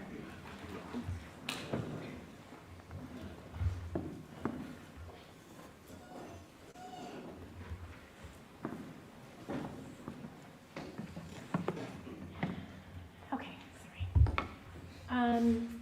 Talking about circumstantial evidence regarding the defendant specifically. Clearly, the circumstantial evidence of just how controlling they were as a group, especially the subset of 3 that lived on Peterson Road, in regards to their girlfriends, wives, mother of their children, and how obsessed they were about gaining custody of their children.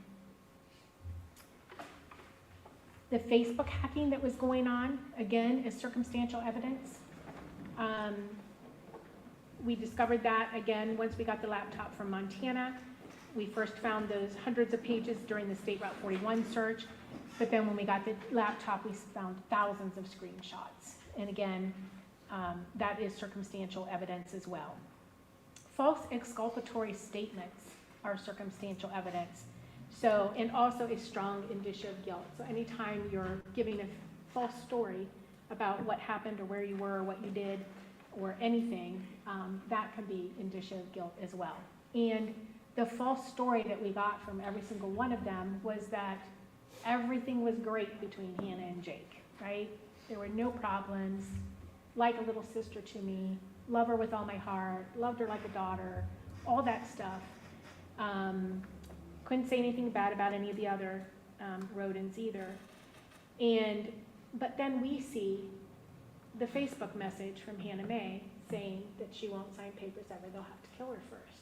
And we know that in 4 short months later, she and 7 members of her family are dead.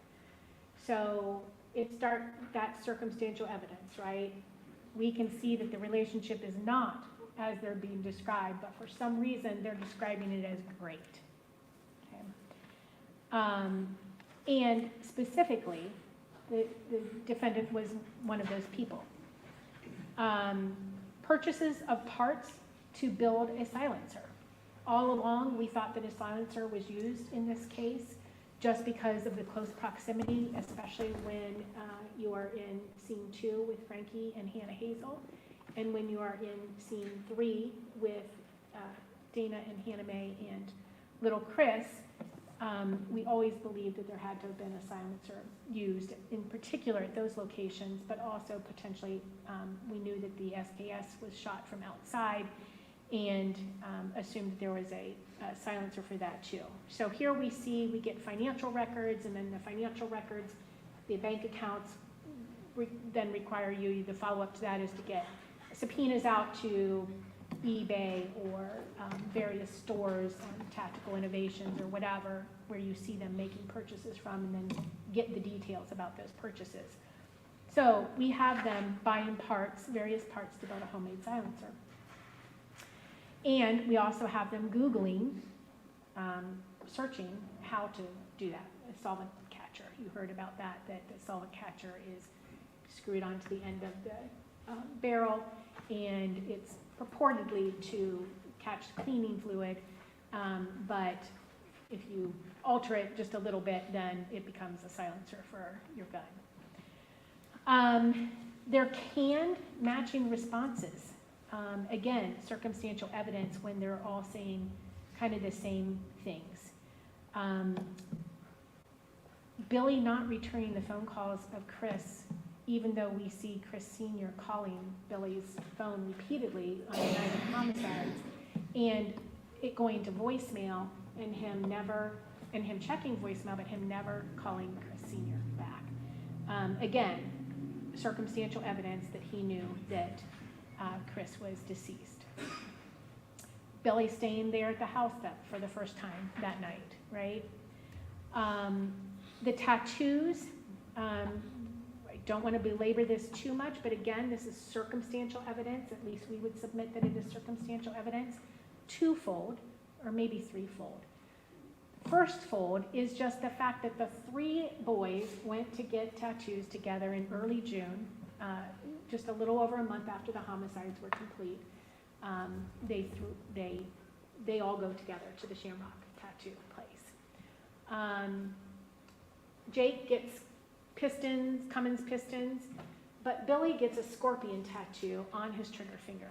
So right along where you would rest a gun when you are shooting somebody. That in and of itself was, we considered circumstantial evidence, because certainly the scorpion represents death, and on your trigger finger was suspicious. But then we later couple that with, and we'll talk about this a little bit later, but the Boondocks movie, that we see that movie clip being watched on the night of the homicides, approximately 4 hours before Chris and Gary are laying in a pool of their own blood at scene 1. So around 7 o'clock that evening is when Jake's phone Googles that video clip, and of course you already heard from him that he watched it, and he showed his brother as well. And we knew the theme of that was two brothers who do vigilante type killings. They just kind of select who they believe deserve to die or should die.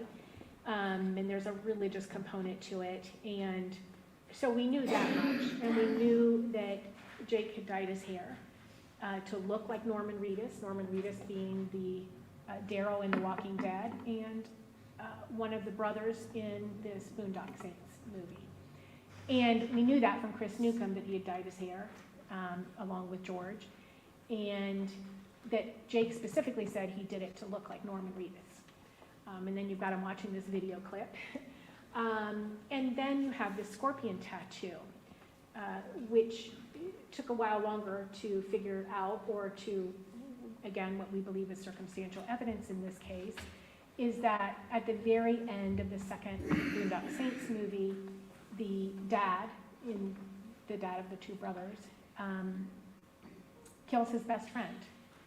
You heard after Cross, I think Mr. Parker asked Special Agent Scheider if a Glock was in Boondock Saints, and lo and behold, yes, it was a Glock that the father used to kill his best friend in the ending scene in Boondock Saints 2. And before he kills him, though, they have a discussion about the scorpion and the frog, and I had Special Agent Scheider talk about that. Some of you may have heard this parable before then, but the whole, you shouldn't trust me because that's my nature, right? The frog was too trusting, and he ends up dead. and the scorpion kills him midstream, even though it also means that he goes down because it's his nature. The scorpion can't help himself, and the frog shouldn't have been trusting. So again, is that proof positive? Do we know for sure that that's a fact? We do not know that that's a fact. Nobody has told us that that is a fact. However, again, it does seem suspicious, and we consider it circumstantial evidence, given that they watched the Boondock Saints video clip that night. It is about two brothers and ultimately a father who go out doing these vigilante killings. George's tattoo, you heard from the tattoo artist, and he indicated that he drew that on George. But you also heard from both George and the tattoo artist that they do look through books ahead of time while they're waiting to get their tattoo. I'm sure much for the ladies in the jury, much like I suppose the hairdresser, where you're looking through and getting ideas that you might want the person to try on you. And that he thought that the skull idea might have come from George, but he couldn't really remember, but that he free-handed it on George and, you know, see if he likes it, and then he goes. Again, it seems awfully ironic that there is a skull with crossbones, not just a skull, but a skull with crossbones, which is obviously the universal sign of death, with an 8 ball in it when there are 8 victims in this case, and then 3 aces instead of the traditional 4 aces that the tattoo artist said. He usually does either 4 aces or 3 aces and 2 eights, the aces and 8s, that is the dead man's hand, right? So, again, are the 3 aces Jake, George, and Billy? You know, again, we found it suspicious that that tattoo ends up on his arm a little over a month after the homicides happen.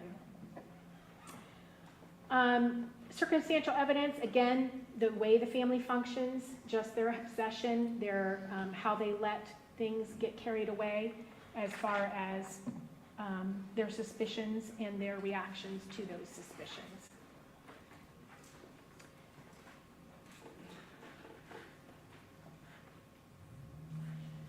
The silencer that we pulled out from the well at Peterson Road is strong circumstantial evidence, right?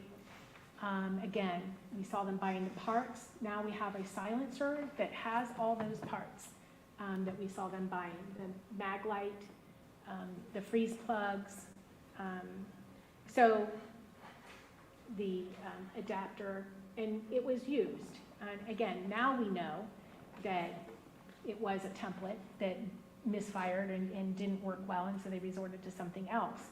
But at the time that we pulled it out of the well, we didn't know that, but that still was extremely strong circumstantial evidence. Again, at the cistern at 260 Peterson Road. And we got information from the Maglite company that that Maglite itself, because there's serial numbers, because people do actually use it to make homemade silencers, and you register it with ATF using the serial number of Maglite. So that's why Maglites have that serial number for you. And we got information from the Maglite company that that particular Maglite was manufactured in January of 2016. So we knew, for instance, it wasn't some former owners had been there for years. This was a more recent occurrence, and certainly after January of 16, which is we knew when they had started making the other purchases. The burned up DVR that we found at their home, right? Again, very highly circumstantial evidence. Why do you buy a DVR in March of 2016, put it up on your home, and then take it down and burn it? Before we had the direct testimony of Angela and Jake, that was strong circumstantial evidence, right? That they bought a 3-year warranty for that item, if you'll recall. So, and we were able to positively match it with the, we purchased the DVR system and compared it to the burned up item, and you guys all were able to see that, and there's photographs of that for you as well, demonstrating that it is an exact match. The familiarity that the family had with the victims in this case, we know that Jake was in Dana's home the week of the homicides, putting up the crib for Kylie. You heard on the video surveillance that he got a tour of that location. And I believe the defendant said he was with Jake one time when he picked up Sophia from that location. But we knew that whoever committed these crimes had to know the family fairly well, because we knew that Dana and Hannah and little Chris had just moved into that place 30 days prior. So somebody would have to know them well enough to know that. Kind of ruled out the drug cartel, because people that are, just have dealings with one person isn't going to know the extended family situation. But again, we knew that they had been in each of those homes. Jake used to live or stay sometimes with Hannah at the location where Frankie and Hannah Hazel were, and they had been inside of Chris Sr.'s home as well.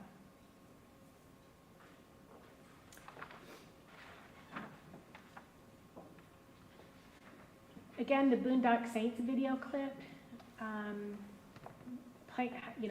watching that shortly before what we believe to be the time period of the homicides, when it is two brothers carrying out those crimes, using 1911 22s with silencers on them, homemade silencers, wearing black ski masks.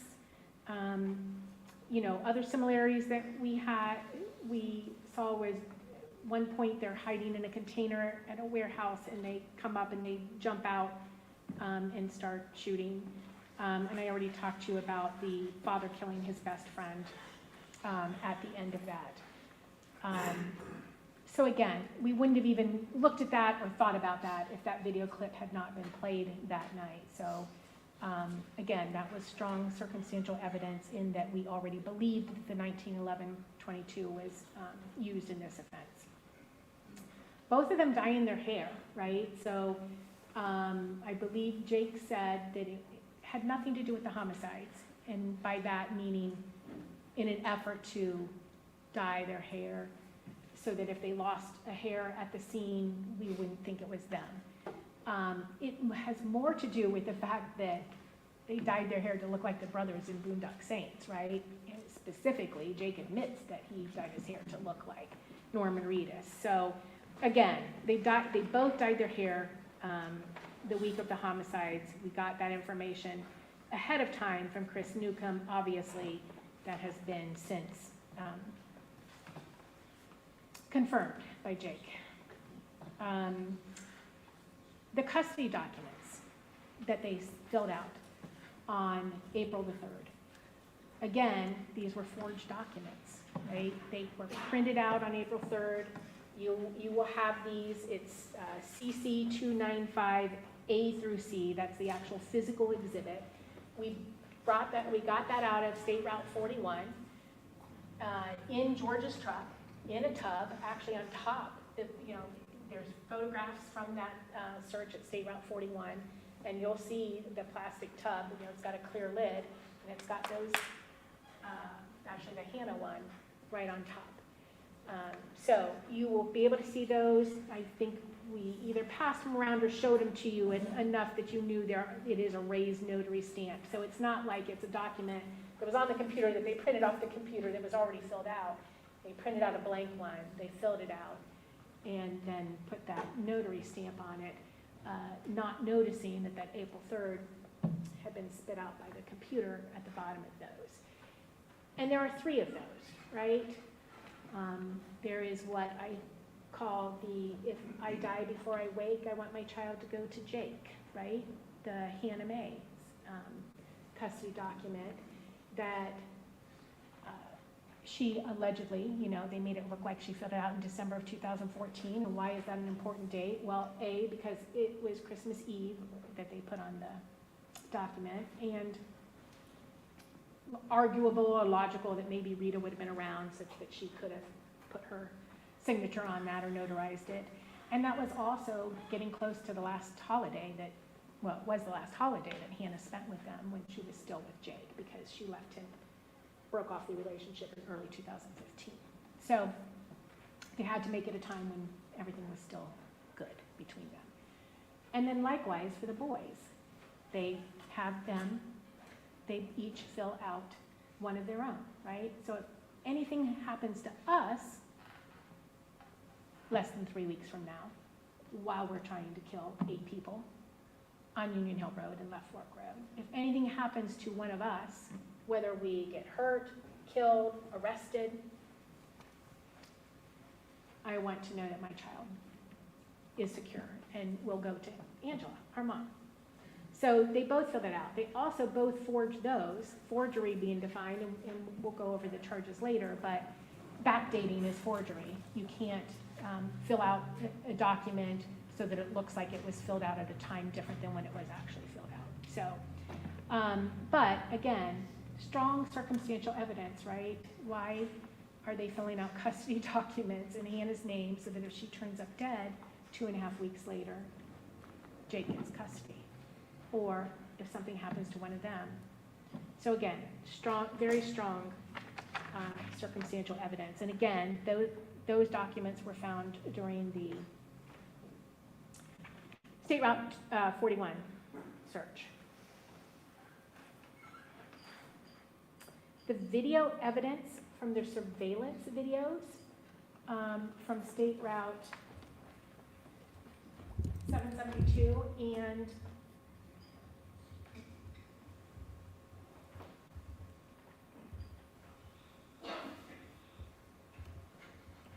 Left Fork Road.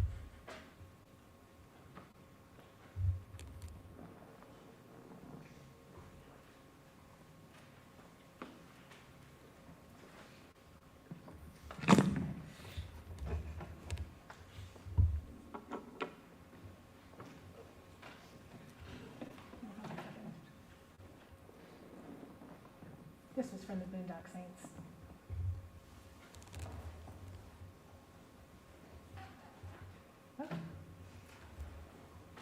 Okay, so you will have this map in one of your exhibits. This is Exhibit X. And this is the map, the red being the crime scenes, which you'll recognize. And keeping in mind that 799 Left Fork Road is not accurate. I think you heard the testimony about how Donald Stone walked to the nearest mailbox because Kenneth did not have one. And so that's how that kind of got memorialized in the wrong way. It's on our diagrams, et cetera, but it's actually 1084 Left Fork Road is where Kenneth resided. But the purple things on there are where the surveillance footage is located. And you will see, and we do have a guide, but again, circumstantially, there's 2 vehicles. That is what we first noticed, the 2 vehicles that were traveling very close to one another in the early morning hours of April 22nd of 2016. So this is the one where we did the jury view, and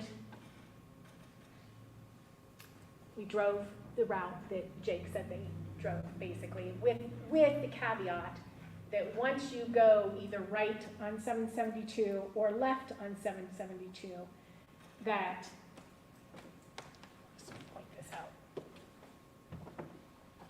Once you go either right or left, then there's multiple ways to get down to Left Fork Road, and Jake was not sure which route they took after that point. But you can see this actually also corroborates Jake's testimony in the fact that there initially is that single vehicle that you see going down to Left Fork Road. And that's when they go by to check on whether or not Kenneth is there and what's going on down there. And then later you see both vehicles go by, and that would be when Jake and Billy are in one vehicle and George is following in the vehicle that they purchased from Uncle Toddy. So, and you'll be able to see that, and like I said, you'll have a guide that tells you, along with the adjustment for the time, because one of them is like 14 minutes time difference, but that's all clearly spelled out. But then you can see them going left the second time, and then they get picked up on the 1475 camera. And and keep in mind that George stopped off at the turnaround up the road from Kenneth's house on that second trip. So, and then you also see them coming back when they're done, basically. So you will have that, the videos and all that. But again, circumstantial evidence that those vehicles were involved in the crime at the time we saw them, because that was, basically at that hour, the only traffic that we had.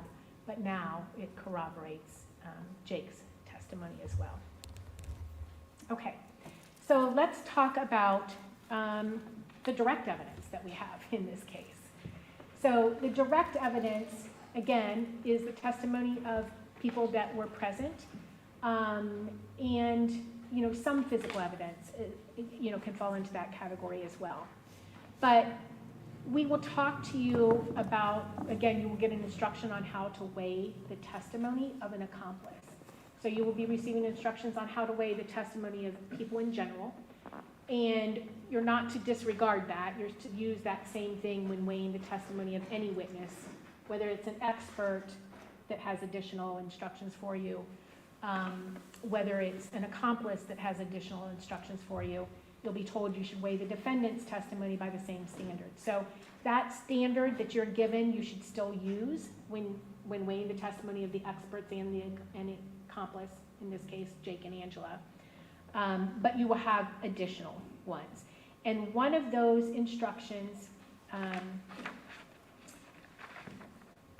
think I mentioned to you in voir dire too, that all of you, I think, said you would want to hear from the other pirates on the ship, but that you would go into it with your eyes wide open and you'd want to know that, they're telling you the truth, right?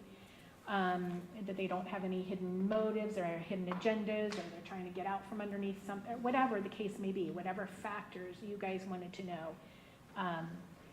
The instruction that you will get, and I think, again, I mentioned this in voir dire, is that you are to regard their testimony with grave suspicion. And that sounds very grave. But again, if you find that you believe them, you're also going to have an instruction that one person's word, if believed by you, is sufficient to resolve any disputed fact. So if you believe, and of course that's the if, right, then you can convict somebody based on the testimony of the other people that were there and participating with them. Again, otherwise, there aren't any saints on the pirate ships, right? We don't have any other witnesses available to us other than the other people that were participating in these crimes with them.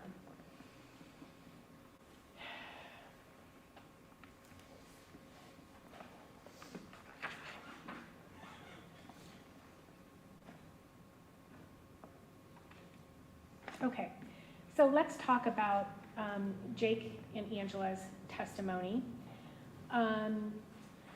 The first thing I would say is, obviously, Jake Wagner gave us a lot of information. Not us here in the courtroom, but us during his proffer, and then led us to some evidence, right? His testimony was corroborated by physical evidence. He led us to the murder weapons. He led us to the weapon that he initially tried to modify, ammunition that he didn't even know was in there. All these items in these concrete buckets that we find at the bottom of the lake at Flying W. So we know that he is telling us the truth about something, right? Because this isn't, he can't imagine the buckets into existence, right? He'd been locked up. You heard November 2018 is when they were locked up. You heard that April of 2021 is when he entered his plea of guilty. And so he gave us that information, gave us that physical evidence. He also gave us the truck that they used. And keep in mind that these are not things we knew about, right? We did not know where the weapons were. We very much wanted to know where the weapons were. We wanted to know where the victims' phones went to. We wanted to know where the DVR systems and trail cams and such went to. We'd never, ever been able to find that. Now, you guys have also been to the Flying W. You've been to Peterson Road. We're talking, obviously, the Flying W, much more vast because that's thousands of acres, but even Peterson Road is a big enough property that you could theoretically hide that stuff anywhere, right? So, but he gave us the physical evidence. He gave us the truck that they used, and we were able to recover that truck from Katie Wagner, the cousin of Jake and George Wagner, and she came in here and she told you what happened. That morning, in the very early morning hours, Billy Wagner comes rolling up to their house, unannounced, not expected, and in a hurry, by the way. You know, so before the sun has even risen, before they're out of bed, he's at their house, bringing a truck for Katie. Here's this truck for you, Katie. And then expecting Bobby Wagner, his brother, to take him back to Peterson Road, which was a good distance. And was in a hurry, you heard her say, because he said that he was going on a trip with Chris Roden. So there's obviously no reason to doubt anything that Katie Wagner had to say to you. She also said she was so excited about finally having a truck or a vehicle that she titled it the same day that she got it. And you will have that title, and you will be able to see that it was titled on April 22nd of 2016, which would be the day that she got it, and obviously the morning of the homicides. So again, what Jake had to tell us was corroborated with physical evidence that we didn't know about. It was also corroborated with physical evidence we did know about. So that was helpful to us. Then we talked to Angela Wagner, and she corroborates what Jake Wagner told us. They basically corroborate each other. And the magical and mystical thing about that is, as you heard, she was not provided with her son's statement. She had no idea what he said to us when he sat down with us. She testified that she still does not have that, and that's on purpose. We don't want her to have that. We don't want her to change her testimony or fill in gaps or, you know, borrow memories or try to make it sound the same. We wanted to know from one of the other participants in these homicides, we wanted to know if we could bank on what Jake was telling us, right? And she does completely corroborate. And I don't think we should take that lightly, right? For instance, you know, she already said that she bought the shoes for Jake and George. Jake says that she bought the shoes for he and George, and that he and George wore those shoes that night when they committed the homicides. That he wore the 10.5 and his brother wore the 11s. We know that there's a 10.5 and an 11 in that scene. And Angela tells us, and tells you, that when George and Jake and Billy had to go down and get their feet measured and traced and molds made of their feet, she was having a discussion with George afterwards because, recall, she felt terrible because at the border she kind of flunked that test, right? They threw the receipt at her and the video at her, and she wasn't prepared to respond to that. They knew we had metal detectors. They were all, you know, prepared to respond to the ballistics. Because many people shoot out there, right? But she didn't have an answer ready for the shoes, and she felt bad about that. She told you she felt bad about that. But she says when she's talking to George about it, he says, one of the shoe prints is mine. I wanted to smudge it out before I left, but my dad said, no, come on. Don't worry about it, come on. That's what she tells us. And that, again, matches what Jake has to say about who wore the shoes and who was in scene 1, right? Where the bloody shoe print is. And that's specifically the shoe print they were talking about. That's what had been shown to them, was the shoe print that was in the blood at scene 1. So now we know from two different sources who didn't know what anybody had to say about it. And I want you to think about that too. You know, we'll talk about weighing the reasonableness of what people are saying, right? Is it believable what they're saying?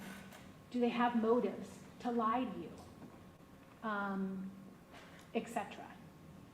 Think back to George's phone call in 2018 when they could feel the noose tightening around their neck, basically. They knew that arrests were inevitable. And so they were starting to line up attorneys. They were visiting attorneys. They were deciding who was going to hire who, how we were going to pay for this, who should get the best attorney. If you'll recall, George wanted Angela to have the best attorney, right? Do you remember that? Because he wanted her to remain free or be the one to beat the case the quickest so that she could take care of the children, because she was best suited for taking care of the children. Again, this is all on a call that George made to Angela in 2018. I believe it was August of 2018. And he says that he wants her to have the best attorney so that she can get out. So armed with that,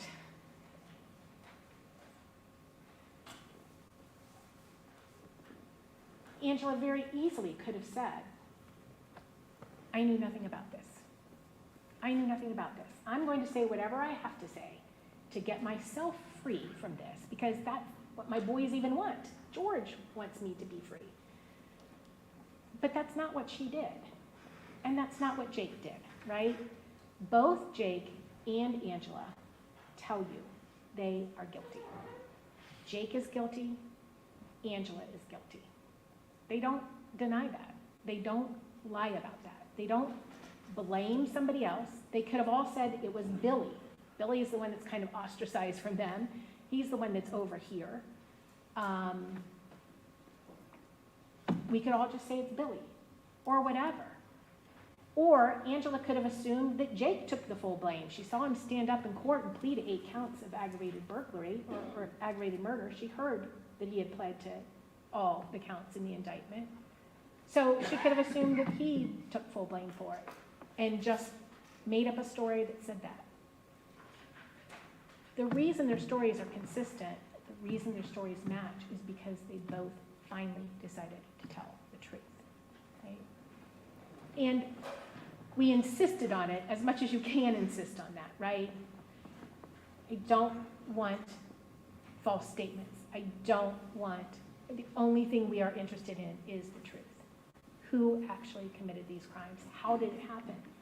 And you heard, you know, I know that Mr. Parker has called this the deal of the century for Jake Wagner. The deal of the century. But let's just talk a little bit about that. First of all, he pled guilty to every count in the indictment except for the death penalty specifications, which we dismissed in exchange for him telling us what happened. Not just telling us what happened, but you heard from Special Agent Scheider that the victim's family was consulted in this. And as you might imagine, if this was somebody that you loved, you would want to know what happened. More than anything.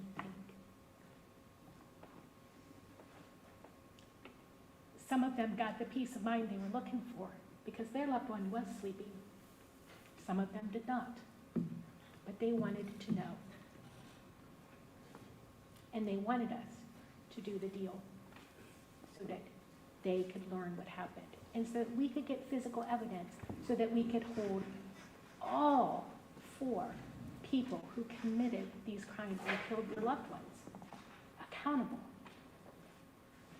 It's no good if just 1 or 2 of them are held accountable and the other 2, if they're involved, escape. That's no good. So armed with that, we sit down with Jake, and you heard for a very long time, close to 12 hours, over a period of 2 days. First, he tells us where the evidence is. We go and get the evidence. Corroborates his story. And again, He certainly wasn't telling us what we wanted to hear. We did not know half the stuff he told us, right? We were wrong about the order the victims were killed in. We had no idea about this drug deal ruse. We were constantly perplexed how it was that Chris and Gary were awake when they were killed. Maybe because Kenneth was coming over to take a shower. We had no idea. Or they thought that's who it was. And they opened the door and that's when things happened. There were a lot of things that we did not know that he told us that then made all the pieces make sense, right? So yes, regard his testimony with grave suspicion. We did. We certainly did. We didn't want to be tricked. We didn't want to fall into a trap. You know, they worked together. Maybe they had a plan ahead of time that, you know, Jake was going to take all the blame, or they were going to pin it on Billy, or whatever. You know, we didn't want to fall into a trap. We wanted the truth. So we went and we sat with him, and we heard basically everything he said to you guys when he testified, unfortunately, over a period of 4 days for you guys.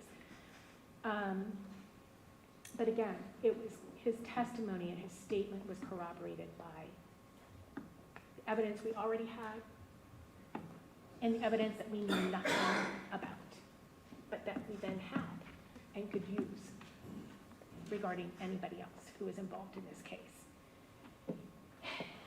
Angela Wagner, this is her son.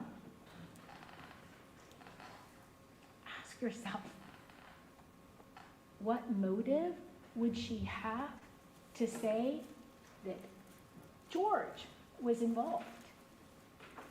If George wasn't involved, why would you do that to your son?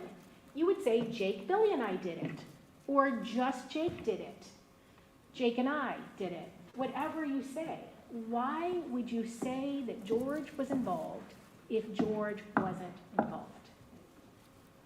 The same thing with Jake. Why would you say your brother's involved unless he is involved? And remember, Jake, this is really 2 things about his statement. He told you, and I asked him, he wanted to make sure his statement was recorded because he wanted his family to hear his words. He didn't want us paraphrasing or telling them what he said. He wanted them to hear his words. The other thing that he asked us, and you will have his plea agreement, it's TT1, I think is his guilty plea, and I think TT2 is his defendant's agreement. The defendant's agreement is, look, here's the rules. Here's the rules that we're going to play by. You're going to be truthful. You're going to give complete and accurate. You're not going to hide behind I don't remember or I don't know. You're going to answer our questions. You're going to tell the truth. And if you do that, we're going to dismiss the death specifications against you. And because he asked that the death penalty also be dismissed against his family if he testified truthfully in any of their cases, because he didn't want them getting the death penalty. We agreed to that. Again, after consulting with the family, right? He didn't do this plea to get his family in trouble. It's the opposite. He's trying to get them as much out of trouble as possible. The other thing that he asked us, that you will not see in this agreement, not something we agreed to, right? But he asked us if there would be any way for him to be able to see his family one last time, his dad, his mom, his brother, and hug them before they go to prison for the rest of their lives. Now, if you're lying about them being involved, if George is completely innocent, didn't know anything about this, and I'm saying you helped me murder people, not a stealing fuel offense, but you helped me murder people, Do I expect you to hug me? How ludicrous would that be? Now, I say it's probably a little naive of them to think that they're probably going to have any warm fuzzies anyhow, although I guess maybe his mom, since she decided to also come clean. But, again, some of those things are the telling things that let you know that what they are telling you is true. The fact that their statements are consistent. You know, they were all together when they bought the shoes. She went in there and bought the shoes for them. George helped buy the truck, you know, went and got the money out of the safe to buy this truck. You know, those kinds of things are corroborated between the two of them, even though she didn't go up on the hill, right? The purchases that she was making for these homicides. All of those corroborate each other. You know, again, getting ahead of myself here a little bit because I'm certainly going to talk about George's testimony. But the differences in their testimony was very stark, right? George and Angela just answered the questions. I got a whole lot of I don't remembers out of George Wagner when he was testifying. Even though he could remember things when he was a child in great detail, you know, he could seem to remember what he said at the border to the agents, you know, for a 4-hour interview, which one would think, you know, again, that's a pretty unique situation that you would remember exactly. And he did remember some things, right? He remembers saying, when I was questioning him about the fact that he called his grandmother a whore, called his 4-year-old niece at the time a bitch, called Randa, Tabitha, Beth Ann, and I threw in Hannah in there. Because at the border, he had said that he heard that she had turned into a whore. And he remembered that. He remembered saying that, because that's inconsequential. But he said he didn't remember a whole lot of things that mattered, right? But we'll talk about that.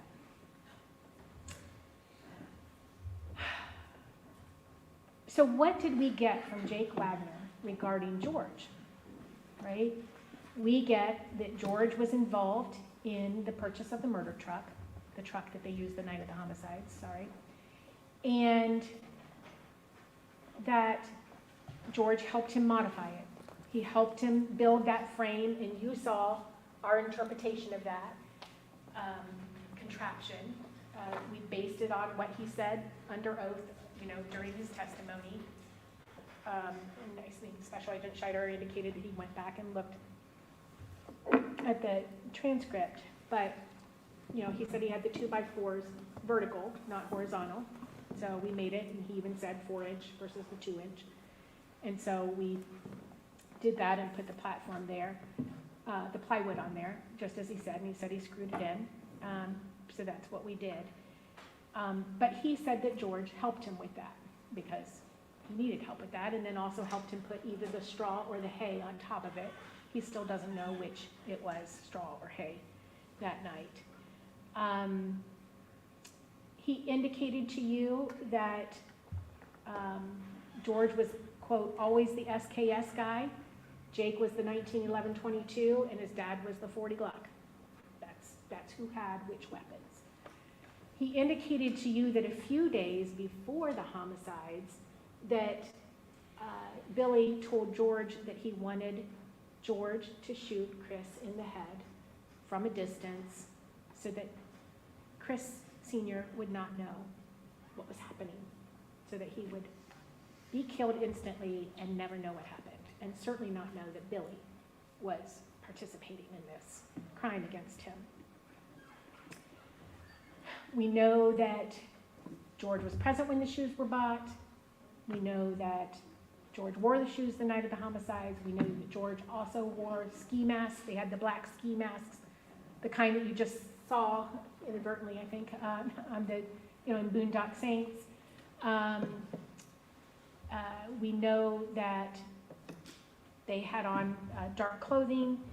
and that he crawled into the back of that truck with Jake. And they had their weapons back there with them, and they went up to the hill. And you'll recall a moment that Jake relayed that on the way up there, Billy stopped the car and opened the gate to the truck just to make sure that everybody was feeling like this is still something we're going to do, right?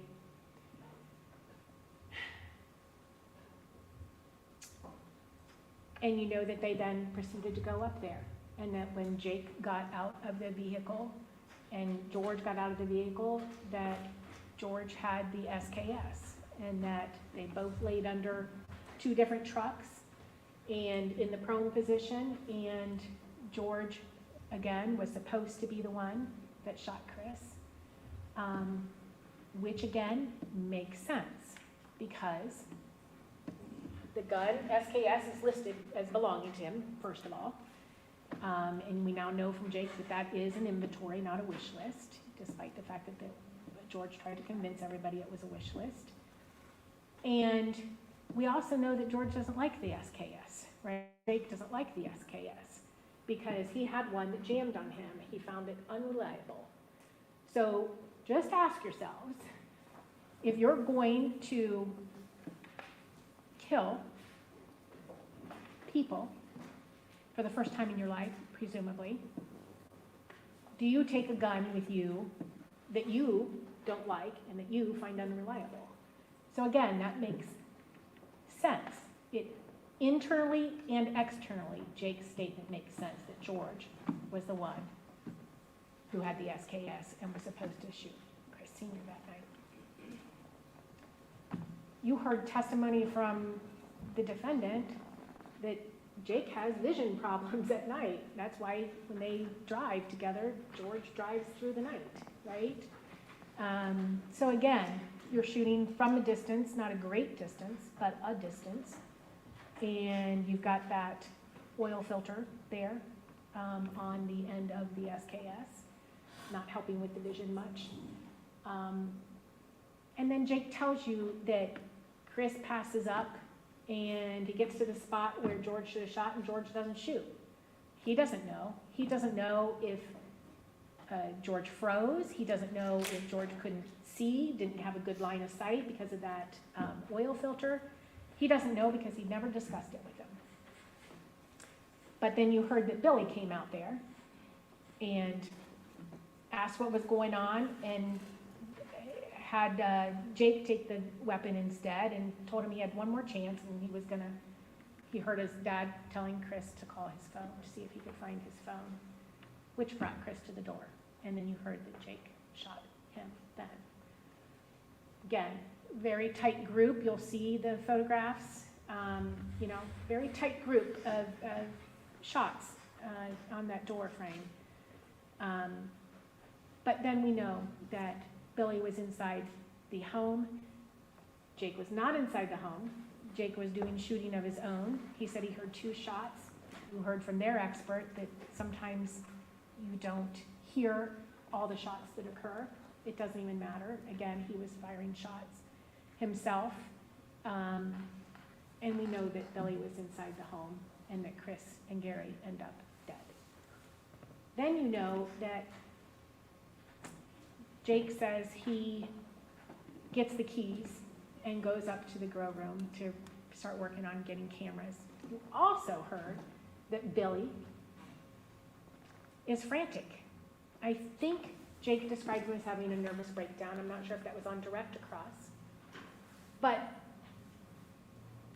he was very upset because the plan didn't go as it was supposed to, right? It wasn't all nice and neat and tidy. He had to get his hands dirty. He shot his best friend, what he calls his best friend. And he hadn't anticipated having to do that. And he did not react well, right? So he's outside, just kill me, just shoot me. I just killed my best friend. He's upset. So Jake spends some time calming him down, talking him through it.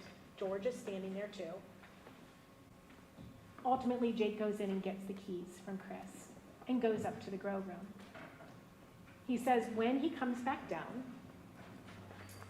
he goes back into Chris and Gary's home and retrieves a cell phone.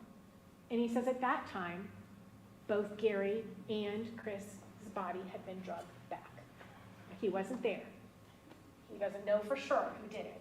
But we know that both Jake and George's shoes are inside that. And what else do we know? Well, you heard testimony that Billy, quote, broke his back. Now, George was kind of scoffing at him the other day about that. But that was before January of 2016, because it was when they still owned their truck, that truck and trailer that they got from Bernie Brown that burnt, and that was the end of their cattle business. But that, he was gone by himself and apparently got squished up against a wall and claims that he broke his back.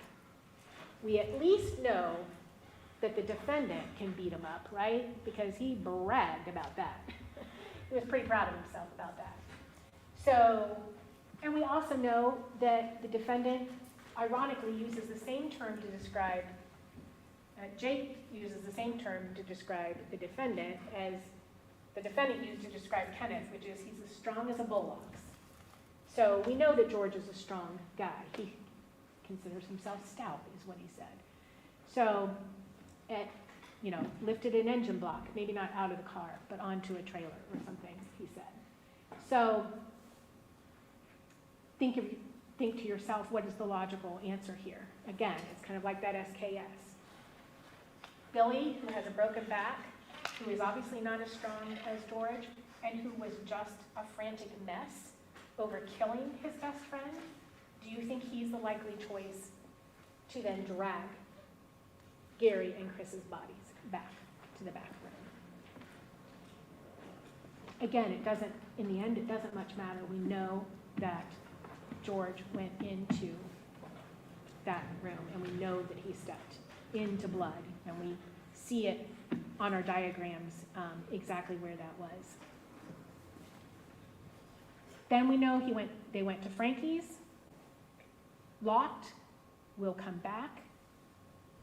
They go past Dana's. Dana is not home yet from work. They know that she's working late. They go down to Left Fork, see what's going on down there. They come back and park back at Chris's. They are in Chris's truck at this point.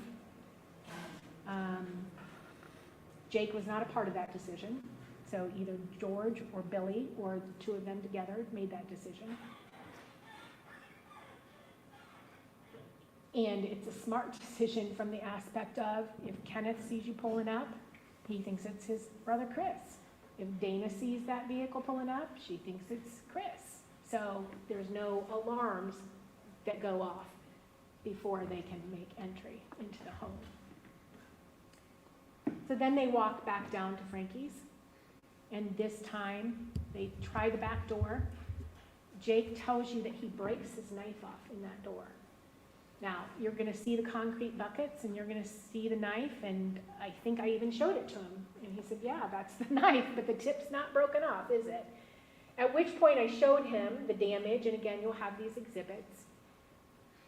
The damage to Frankie's door where the metal was sparred. So I don't know. I don't know if part of the metal to the door broke off, and that's what he heard, or that's what he saw, and he thought it was the knife. I have no idea. But then he makes entry through that back window. And he says he hands his gun to his dad, slithers in to that house.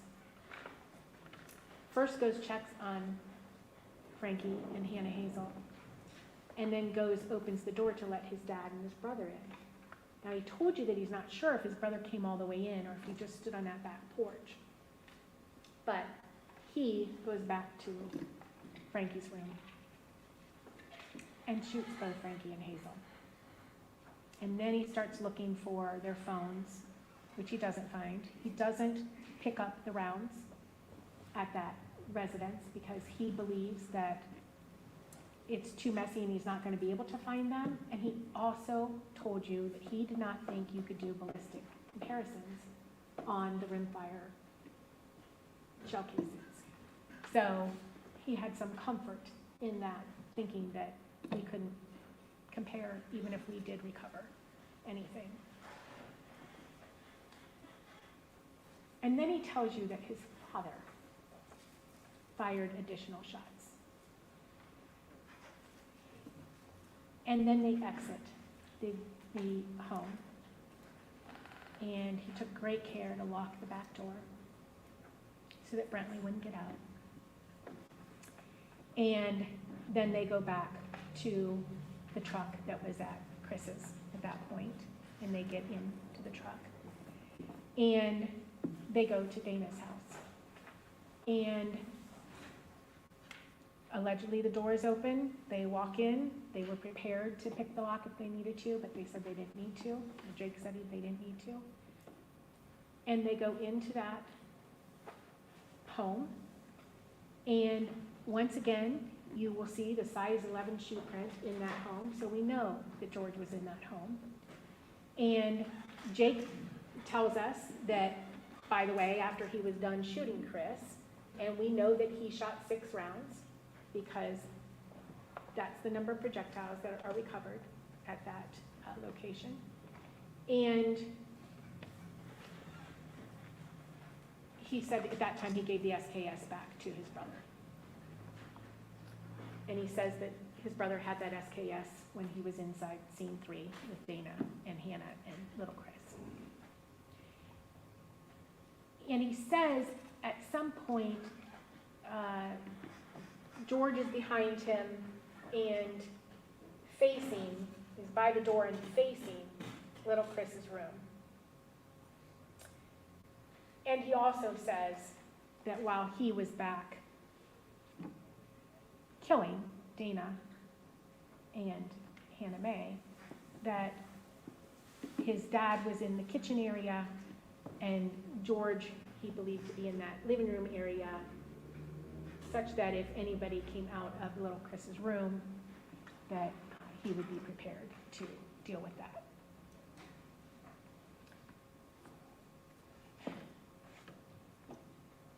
He told you about how he killed both Dana and Hannah, that at some point he was in between that area. I know what else I was going to say. When you are looking at again, the shoe evidence, and you'll probably remember this because we specifically asked Ms. Elliott, and this is V21, but it can be used in conjunction with the other photographs from the scene, but she testified that the shoe print was facing towards little Chris's room by the front door is where this shoe print was and the direction it was facing. So, and that was the size 11, again, left shoe print that was left there. So again, Jake's information continues to be corroborated. That was something that came out in trial. That's not something, that he's making a statement around, right? That information of the direction of the shoe was at that point unknown. So he talks to you about how he killed both Dana and Hannah, that Dana was on her phone. He could see that she was, and later discovered she was on Facebook, and that he kind of froze until Kylie started crying, and he saw Hannah raise up as if she was going to nurse her baby, and at that point he took 2 steps into Dana's room. She saw him and gasped, and he shot her 1 or 2 times, he couldn't remember, and then he walked back and did the same thing to Hannah Mae, who also turned and saw him and made an audible sound. He told you he then went to little Chris's room.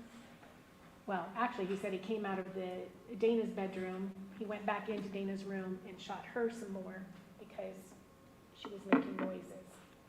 And when he opened her door and he saw in the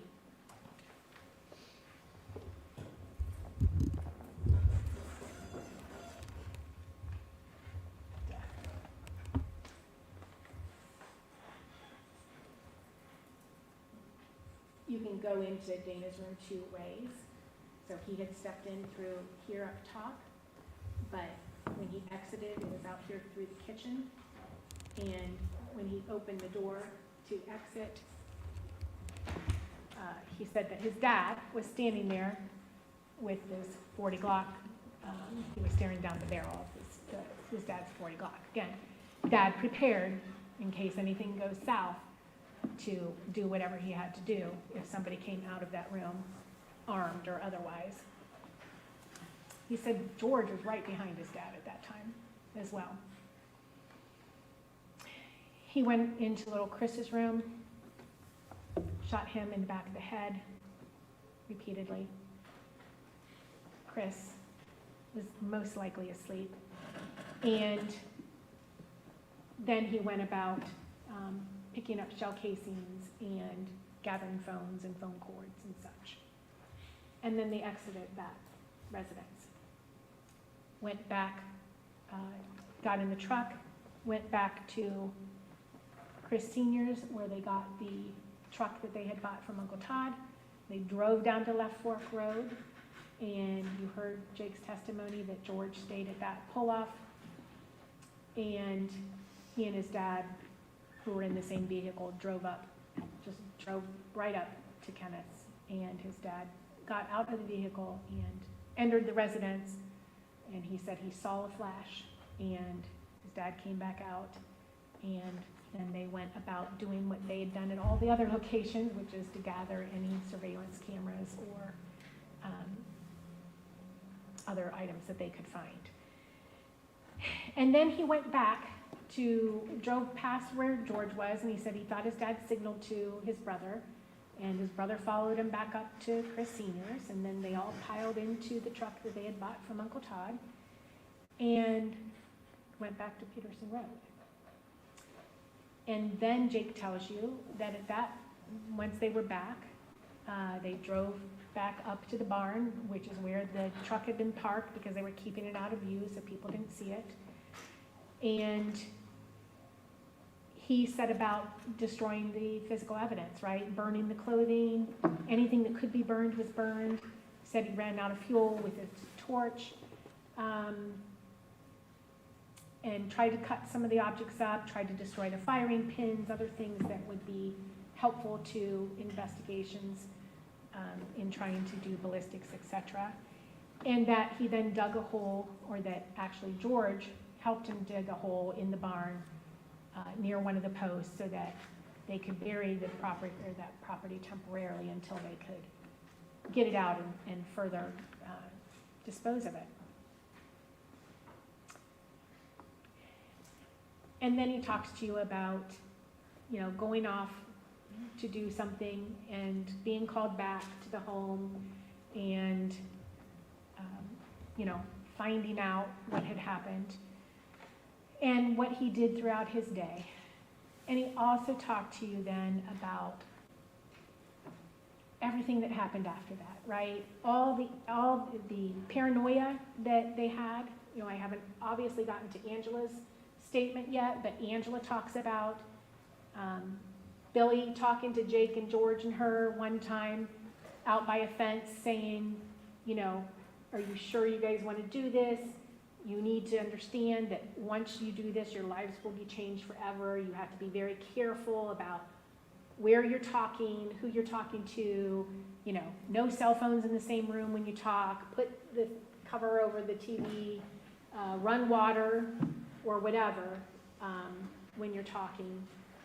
Very, very paranoid about being detected or being overheard by people investigating the case, right? So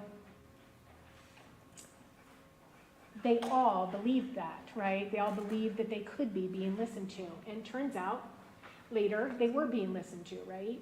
So, but the efforts that they went to try to throw the recordings so that we thought that they didn't do this, right? You know, like with the gun list, right? The gun list is a wish list. We don't really own an SKS or a 1911-22, you know, those sorts of things, right? And we know that both he and George participated in those sorts of things, you know, conversations in the truck, conversations on the phone, etc. And that up at the border, you know, that we were supposed to say that we were all having a family night, we were watching a movie, we were up late, except Jake told you he forgot what the movie was. He told the wrong movie. But they had these canned responses, right? These alibi. I mean, it's an alibi, right? It's an alibi for each other. They were trying to alibi each other. And George was involved in that as well. George told people not to talk to us. You know, told Chris not to talk to us. Don't talk to them anymore. Told them they didn't have to show up on the for a grand jury subpoena. You know, and he knew that Chris Newcomb had told us that he's a Glock guy, that he got a 40 Glock. That probably made George mighty nervous. And we know he was involved in the cover-up of the custody documents too, right? Because we have a phone conversation between Angela and Rita. This is a 2017 conversation where she is saying, remember, Mom, remember George stopped over and told you that we just recently did that in April because the kids wanted it updated, and so they just put the old dates on, the original dates on. Like, that's all on a recording.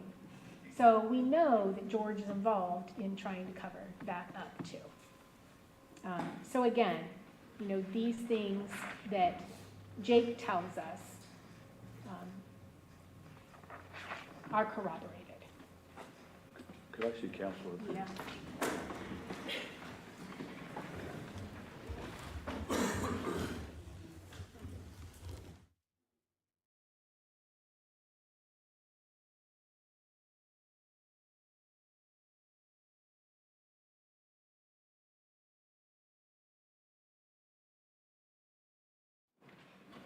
Ladies and gentlemen, we're going to take a lunch break at this time. A little bit, maybe a little bit shy of an hour, but 1:30, we'll be recessed until 1:30 for lunch. While you're at lunch break, do not discuss this case among yourselves or with anyone else. Do not permit this case to be discussed with you or in your presence. Do not form or express an opinion concerning the case. Do no research concerning the case at all from any source at all. Do not read, view, or listen to any reports or accounts of the case from any source at all, and have no contact with any participants, including parties, counsel, or witnesses. Does counsel decide anything further before we recess till 1:30? No, thank you. And we are in recess until 1:30. Jury assembling. Jury in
Please be seated.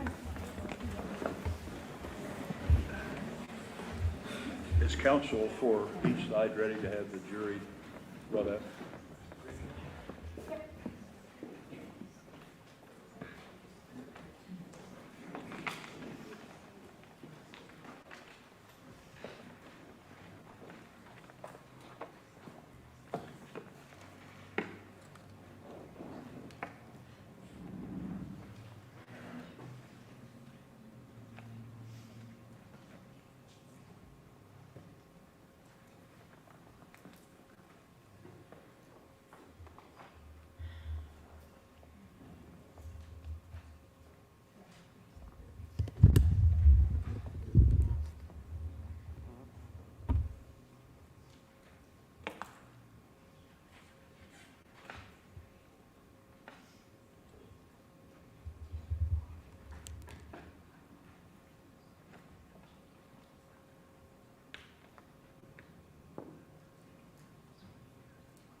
You may be seated.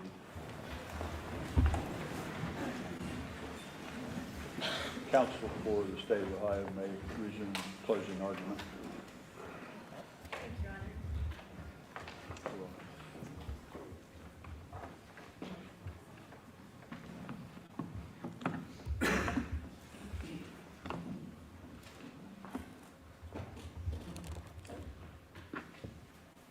There was one other thing that I wanted to remind regarding the silencer that we pulled out of the well. We also pulled out the tool ammo from there that matched the SKS, that 762 by 39 ammo. So just reminding, since it's been such a long trial and so many pieces of evidence.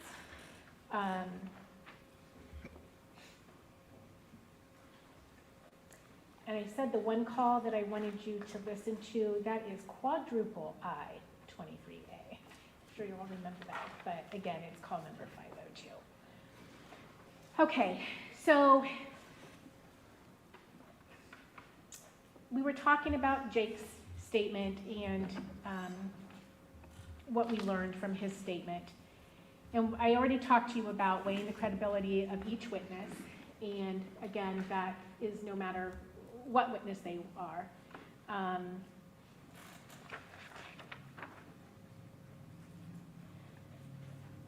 And one of the things, again, is I'll just read it to you. The tests include the appearance of each witness upon the stand, the witness's manner of testifying, the reasonableness of the testimony, the opportunity the witness had to see, hear, and know the things about which they testify, the witness's accuracy of memory, frankness, or lack of it, intelligence, interest, and bias, together with all the facts and circumstances surrounding the testimony.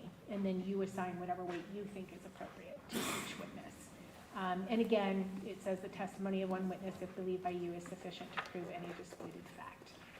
So again, I would just ask you to apply those tests when you're looking at both Jake and Angela's testimony in this case.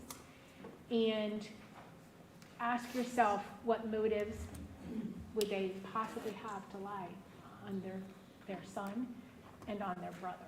It gets them nowhere.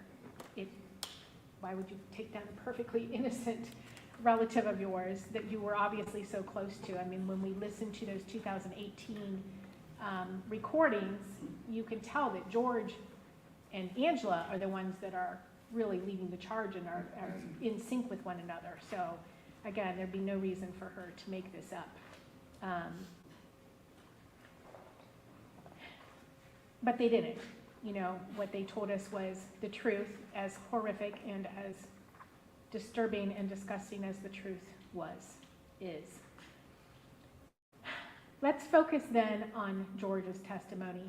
Again, I told you will be instructed that because Jake and Angela are accomplices, that you are to regard their testimony with grave suspicion.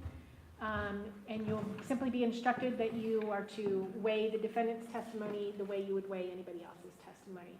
But I would submit to you that you should weigh his testimony with grave suspicion, because he had nothing but self-serving testimony, from his opening statement to things he said at the border, to things he said on the wire, and certainly the things he said on the stand when he testified in front of you. And what is his motive? To be dishonest, right? Well, we know at the border it was to protect himself and his family. They had all had that same alibi. That was to protect each other, right? They were alibying each other, basically.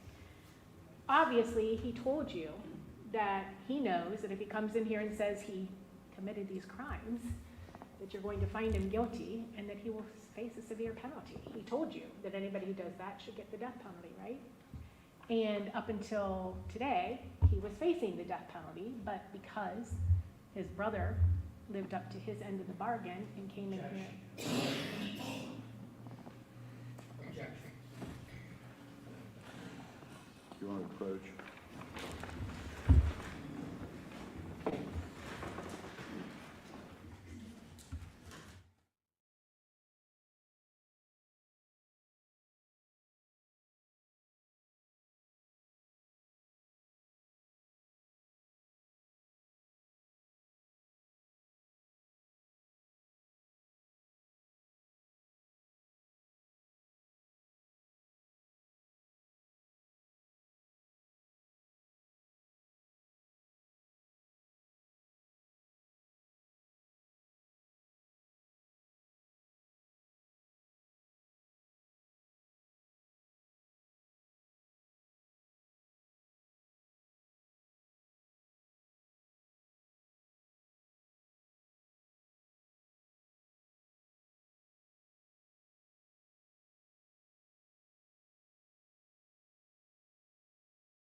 Ladies and gentlemen, again, I just remind you that this is counsel's argument for each side, and each side will be given a fair opportunity to make argument, but the argument itself is not evidence. You'll rely on your own,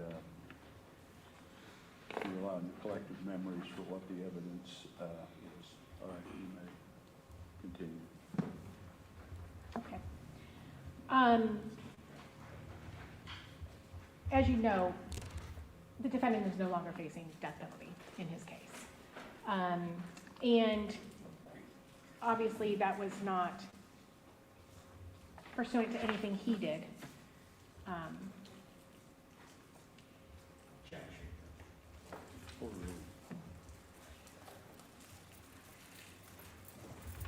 But even though he's not facing the death penalty, he understands that if he's convicted of the remaining charges and specifications, he still faces a potentially very severe punishment. You guys will no longer take part in that process as we drug you through all the individual voir dire and talk to you about that process. I think we did also tell you that there was a possibility that that would not happen. So you will be instructed that you cannot consider punishment when you are making your decision about guilt during this, during your deliberations, which frankly would have been the same case anyhow, because it was a two-part phase previously when there was death penalty as a potential, because you first decide whether or not somebody's guilty and then you decide what their penalty is. Regardless, the defendant understands that if he's found guilty, he probably will not see the light of day for a long time at least. And we also know that what his mantra is, right? In that same call, or in a call with his mother, he apologizes to his mother and says, don't get mad at me, but the only reason you and Dad ever got into any trouble is because somebody always caves and somebody always crumbles. And I'm not going to cave. I'm not going to crumble. That's what he told you. That's what he told us on the recording. That is the way he conducts himself. When he's faced with an investigation or suspicion, he's not caving. He's not crumbling.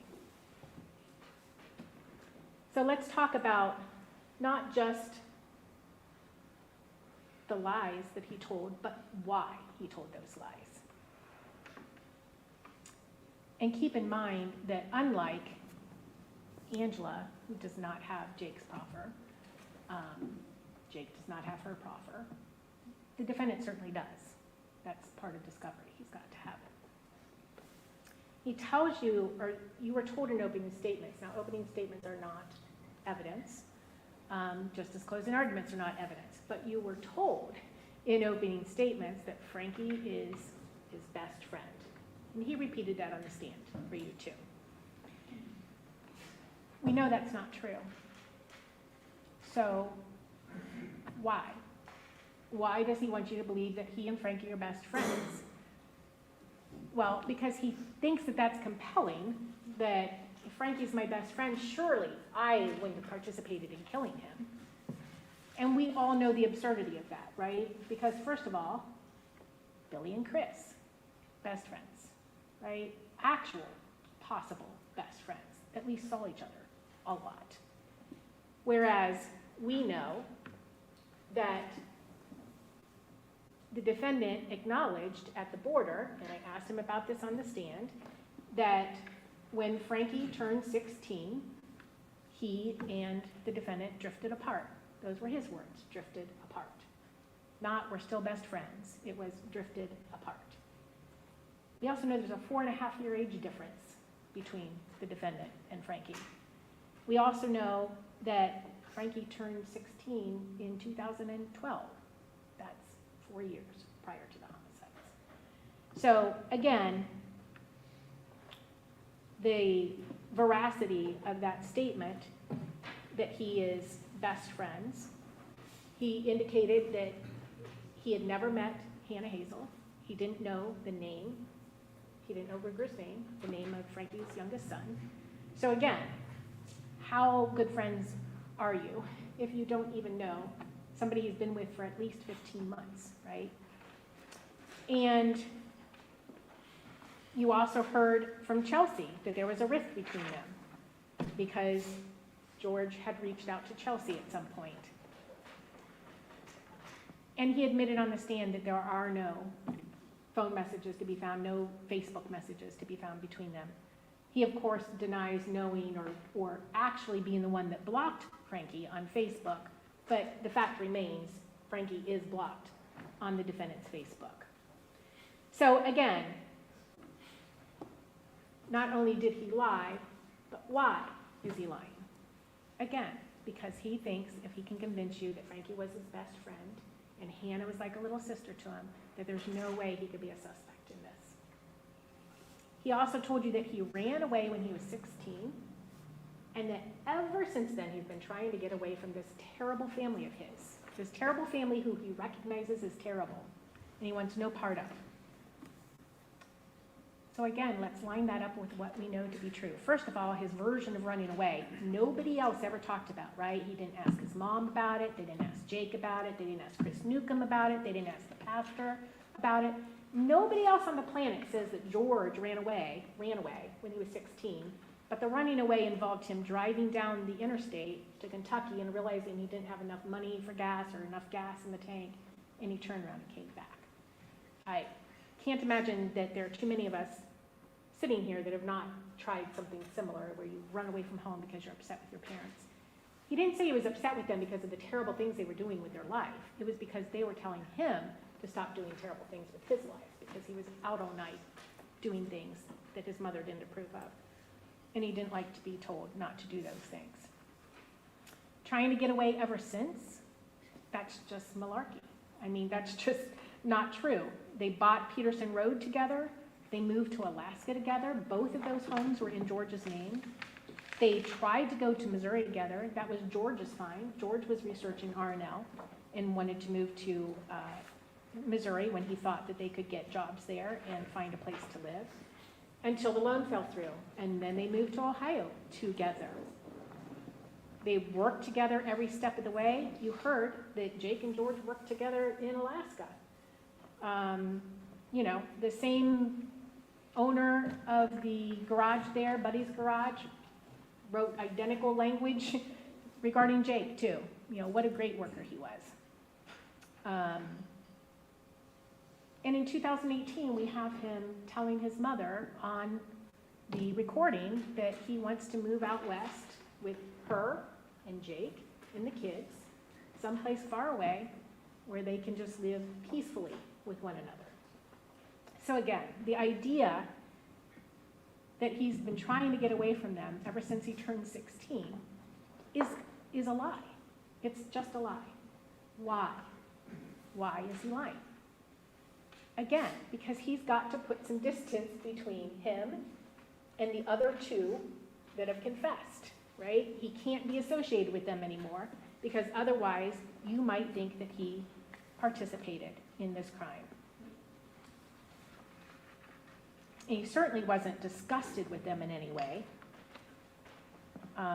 You know, you heard that he continued his life of crime, and in fact was, again, proud of himself. In 2016, September of 2016, 5 months after these homicides occurred, when Jake and Chris wreck his vehicle to get money.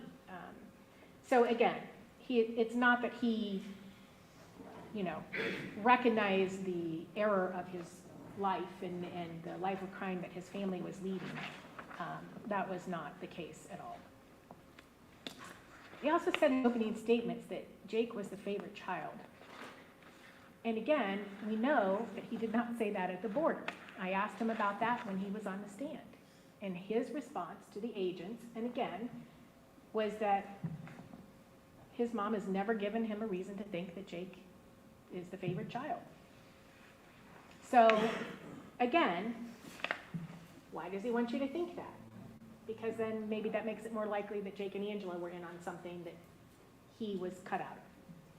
Even the Andrew Carson call, you heard that this was like the performance of a century that Jake did. Well, I think Andrew Carson said he dropped the phone, and there was no indication that George was present during that. That's not come to bear. So again, just these things that are put out there that are not false. And ask yourselves, why do they want you to believe those things? Let's talk about the lies that he told at the border. Now we know why he's lying at the border, right? Because again, at that time, they're all denying. They're all going to alibi each other, and they're all going to convince us that none of them are guilty, because nobody has turned state's evidence at that point. So that is when we had a family night until 12 or 12:30. My son usually goes to bed around 12:30. My very young son goes to bed at 12:30. He goes to bed for an hour, then he gets up to have apple juice. We watched a fairy movie. It was Sophia's pick. You have to watch it. They all had to stay awake for it, because if you don't watch it, she twists your ear. So again, a very elaborate lie, but we know it's a lie. Because at a minimum, Jake wasn't sitting there at 12:30 watching a movie, because we know the three of them, Jake, George, and Billy, were up on Union Hill Road killing Chris and Gary just before 11 p.m. when Chris's phone is seen calling Billy's phone. And we also know that that was the lie, right? That was the ultimate lie. That was the alibi lie. And it was to protect himself and his family. He said he never saw those shoes before, even though his mom admitted that she bought them for them, that they saw them, that they didn't like them. But he denies it. And that's mostly because he wasn't prepared for that question. Like I said, they knew we had metal detectors out there. There were media helicopters up there. They told you that. And none of them were ready for that question. But again, George just went with his normal approach, which is deny, deny, deny. He said everything was great between Hannah and Jake. That's what he said at the border. Again, that is all to protect them. He knew that wasn't the case, but he said that it was so that we would believe that there was no motive at all for anybody in the family to have committed this offense.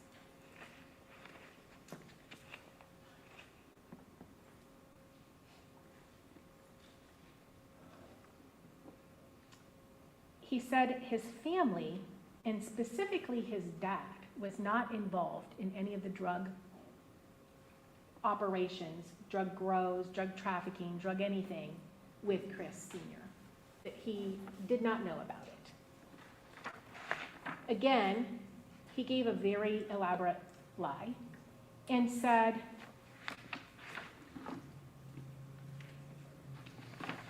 if we would have known about it, why would we not have just snitched on Chris? Okay, and this is, you're being confronted with, you killed the rodents, you had a motive, blah, blah, blah. He's trying to convince us there is no motive, he's not involved with the drugs. And if we were aware of the drugs, why wouldn't we have just snitched on him? Which is kind of an odd thing to say, first of all, because it admits that you have some axe to grind with them, but also, again, that was the original plan. The original plan was to snitch on Chris. So he told on himself without realizing it, because at the time at the border, again, they were all lockstep. They weren't caving, they weren't crumbling. Nobody was going to tell what actually happened. So he was comfortable saying that, right? Now, it's a very telling thing for him to say, because we heard from Angela Wagner that that was actually their original plan. But he comes up with that at the border. He says his mom is not controlling at the border. Again, I talked about that, where we were accusing her of masterminding this. So again, he comes to her defense. She's not controlling. Jake and I run the store, or run the house. Either way, every lie that he told us at the border was to protect himself and Jake and Billy and Angela. They were protecting each other. There were other interesting things that we learned at the border. And again, I talked to him about this, that he said that they make decisions as a family. He indicated that he wasn't 100% sure that he was going to go back to Alaska because he hadn't talked to the family yet. So again, clearly they make decisions as a family. And he's not even prepared to give an answer until he's had that discussion with his family. He also gave us very vivid details about his grandfather and his condition, where he only had a year to live in his spine. This was the one that's paralyzed since age 17.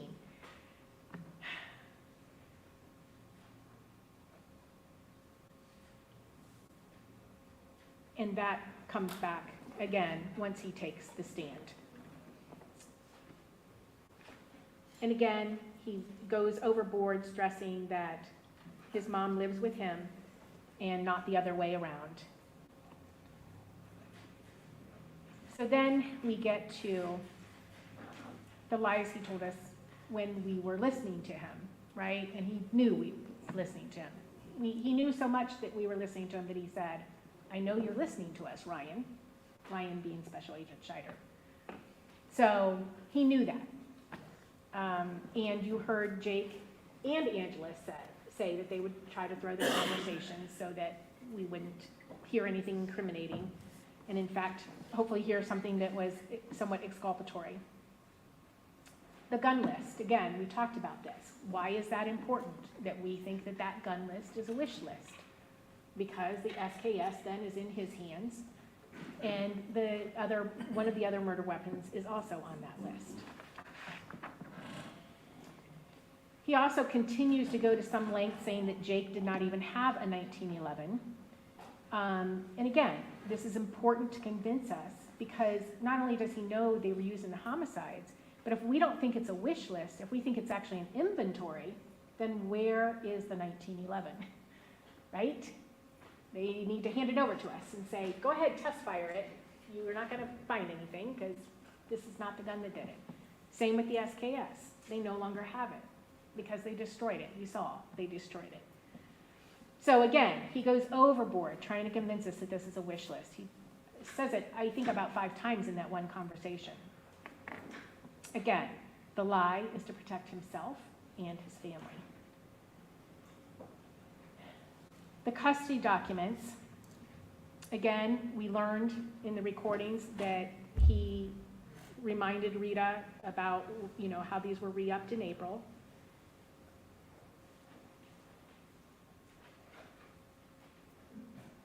And he also tried to convince us that Jake never owned a 1911 22. And again, that's something that we'll come back to. When we talk about the lies he told us on the stand. So I would say the first kind of pack of lies is the I don't remember, right? There were times where I would ask him, well, at the border though, you said that your grandfather was very ill and that you didn't know he only had a year to live, and he gave great detail, great specifics on his spine rotting and graphic and gruesome details, but he couldn't remember that. He couldn't remember that. There were many of those things that when it contradicted something that he had said on the stand, he couldn't remember. And again, the reasonableness of that. He sat here this whole trial, listening to all the evidence. He certainly has access to his statement that he made at the border. Again, the reasonableness that he has not refreshed his memory with that statement. And again, some of the things that he remembered verbatim, but then couldn't remember. He told you that he went to bed on the stand. He said he went to bed at 10 p.m. Well, that's a 2.5-hour difference from what he said at the border, right? Why did it change? Well, we know why, right? Because if he was awake until 12:30, he would have had to see Jake and Billy leave, and he can no longer say that he didn't know what happened.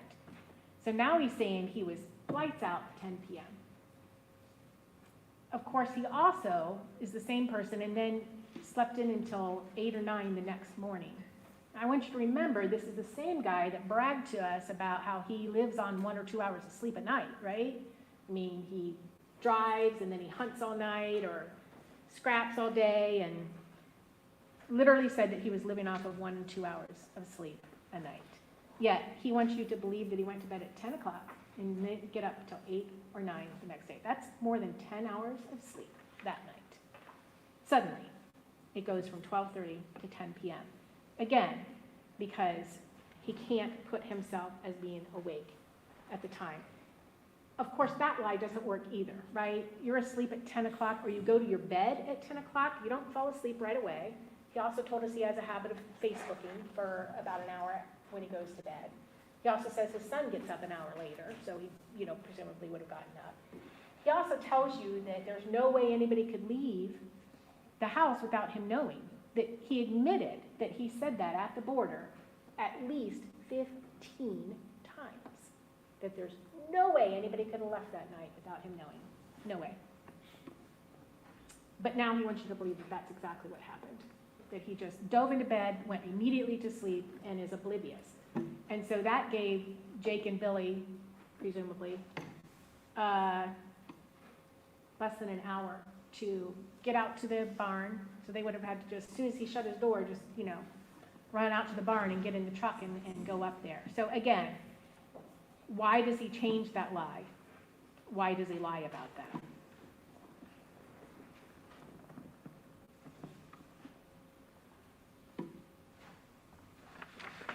Because at this point, he's no longer protecting his family, he's just trying to protect himself. He said that he did give his dad the money to buy the truck off of Uncle Toddy, but then Chris Sr. came and got it, or they drove off with it, and he never saw it again after that. Never saw it again after that. What I would say to that is, boy, is Angela a lucky guesser, right? What a lucky, lucky guesser that she says that they bought this truck to use it that night too, and that they parked it up by the barn. She just somehow or other knew about this truck, again, without knowing ever what Jake said. But, and says that George is the one that got the money for the truck. But he says the truck just disappears. And again, you have the undisputed testimony of Katie Wagner that Billy drives up with that truck early morning hours. And you've been on that property. You know if that truck is parked up by that barn, you're going to see it because it's not that far from the house. He tells us on the stand that the lies at the border, he says, I admit I lied. I lied to BCI agents at the border, not to protect myself, not to protect my family, but to protect Hannah and her family from the rumors. Because on Facebook and topics, there's terrible rumors going around about them about these drug operations, right? Well, again, how do we know that's a lie? Because he didn't say the Rodins weren't involved in drugs. He said his dad and he, the rest of the family, didn't know about the Rodins drugs. He knows we're up there. He knows we've done searches of the property. He knows we've discovered any marijuana that's there. So him saying that his family doesn't know about it doesn't protect Hannah or her family whatsoever. But of all the things he can remember, he remembers telling that lie and he remembers why. Again, it's just not the truth. At the time, he was trying to convince us the family was not involved in drugs because he knew that was a possible motive. He does read the Facebook and topics, and he did know that we looked into anybody who, had any drug dealings with them. So again, that was just a lie that he told to protect his family. And here in front of you, he lied to you and said it was to protect Hannah. The biggest, however, and most important lie that he told you was about that gun show. And I said it earlier in my closing, that January 31st of 2015 was an important date. That was the time when we first have a picture of that 1911-22 on Jake's phone. And then later, a few months later, we have it in his hand, right? January 31st of 2015 is when the gun show happened at the Westland Mall. And we know the defendant freely admits that he was at that gun show. Well, he freely admits it because we had some documents to hand him that have his signature and say the Westland Mall and shows a gun that he bought there, a Kel-Tec. His memory is so good that he remembers going to that gun show with his dad and buying that gun for his dad. In fact, that's why they went to the gun show, he thinks, just to get that gun. But for the life of him, he cannot remember Jake being there with him, even though we know that Jake was there at the gun show with him, buying the 1911-22 Walther Colt that was used to kill 5 of the 8 victims in this case. So again, ask yourselves, why that lie? Because he spent so much time on those recordings trying to convince us there wasn't a 1911-22. Jake never owned that. And that the gun list isn't real. The gun list, being made in February of 2015, within a few weeks of them buying these guns. Because he knows that makes him look guilty. So he cannot admit that he was there, or Jake was there, and he remembers Jake being there buying that 1911 that later becomes the murder weapon. And, if you don't know the significance of the 1911, if you weren't with Jake and Billy up there on Union Hill Road, why, when Agent Scheider sends a text to George with that 1911 22, with parts that we saw them purchasing to build a silencer. Why is that a family emergency? Would have it been a family emergency if he sent a picture of the Kel-Tec, which wasn't used in the homicide? Of course not. Who cares? You're sending me a picture of a gun. Has no meaning to me. Why is he sending me a picture of this gun? All he said, and you'll have the text messages, was, I'd like to talk to you about this sooner rather than later. That's it. He didn't say, this is the murder weapon, nothing. But that became a family emergency. On the stand, he wants to convince you that it was Jake's family emergency. But George is the one on the phone, and again, you'll have these recordings. George is the one on the phone telling his mom that they're going to call and say that it's a family emergency so they can go home. Again, there's no reason for that to be a family emergency unless you know, because you were there, that the 1911-22 was used in these homicides. And again, it's indisputable evidence that all three were at that gun show, buying guns that day. Again, the reasonableness of what he says to you. The guns are all stored in the same safe at their house, in the mudroom. Never saw the gun there. He says he never saw the gun there. You go to a gun show and you buy guns, you show each other the guns you bought. You talk about them, you hand them to them, they handle them, they look at them, they're very cool. A 1911-22 Walther Colt, especially because that's the gun used in, one of the guns that was used in the Boondock Saints. So, again, there's no question that he remembers Jake being there, but he's lying to you. And again, the why he's lying is clear. But at some point, the fact that all he does is lie, in his opening, at the border, on the wire when he thought we were listening, and here on the stand, has to matter. That has to matter, that he does nothing but tell lies. He says Boondock Saints is not their favorite movie. Chris Newcomb says it is. He says he's like a brother. You heard how close they are. Chris Newcomb says it's his favorite movie. Randa says she was there when that conversation happened, and she didn't know what the Boondock Saints movie was about, so she asked him. And when she found out that it was two brothers, it was a movie about two brothers, she said, oh, well, no wonder they both like it. No wonder it's their favorite movie, or whatever, because Jake also said it was his favorite movie. But again, why doesn't he want you to think that's his favorite movie? Well, because maybe that's just a little bit more evidence in your minds that he was involved in these murders.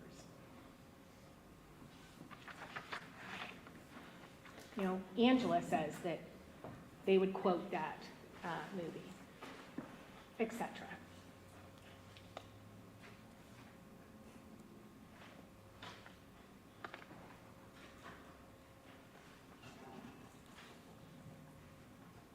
And again, I think that, you will be instructed that you can choose to believe all of what somebody says, some of what somebody says on the witness stand, or none of what they say on the witness stand.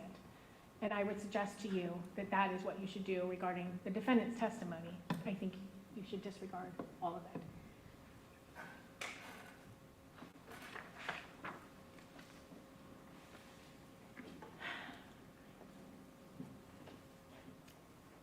You're also supposed to look at the demeanor in which he testifies, his frankness or lack thereof.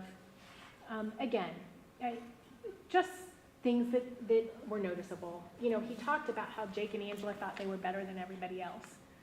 But it seemed pretty clear that George thought he was certainly better than them. I think that was pretty clear from his testimony. He tells you things like, that last fire up on Bethel Hill, I didn't want any part of. I told them not to do it, but I knew they were going to do it, so I just went along with it and got my stuff out, etc. Why would he suddenly not want to do that? They're taking the money to buy a new home for themselves. They can't sell it because it's on Frederica's property. They built it. Why suddenly is he just, again, wants to convince you of that? Even though he freely admits that he engaged in other insurance fraud after this. Again, it's because he wants to convince you. He wants to put some distance between him and his accomplices in this case. You know, I already talked about the reasonableness of the fact that, you know, he told his mom to stop stalking Tabitha, even though the threat of her getting bovine started raising its head again 2 months after the dissolution was final. He said before the dissolution was final, he told her to stop. Again, the reasonableness of that, it makes no sense.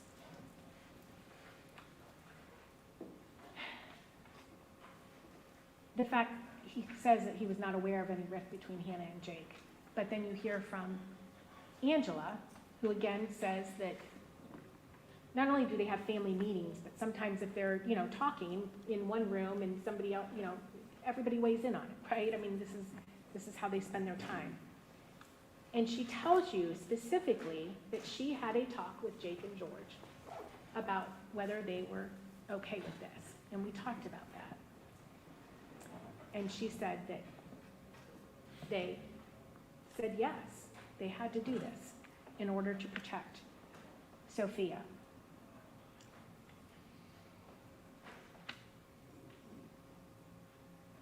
The fact when he says he never knew their plan, again, this would be the one time, all the way leading up to it, he's intimately involved in every ordeal, everything that goes on in the house, and all the way after it he is. And also, I would like you to lay those comments next to him talking about having to discuss it with his family, saying to Jake that the family has spoken, telling Jake that Sophia will stay with him versus Jake because he has to protect her.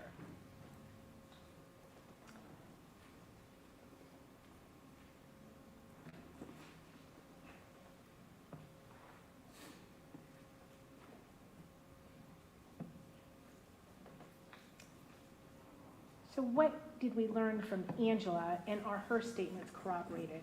And again, just the reasonableness of those things. She talked about the security system, and what did she tell you about the security system? She tells you that the security system, they all three put it up, that they bought it, and then Billy came over and saw the security system and said, that is a really dumb thing, because that's gonna catch us coming and going when we commit these homicides. And so the security system came down, and the last she saw it was sitting in a box, and we all know that it ends up getting burnt.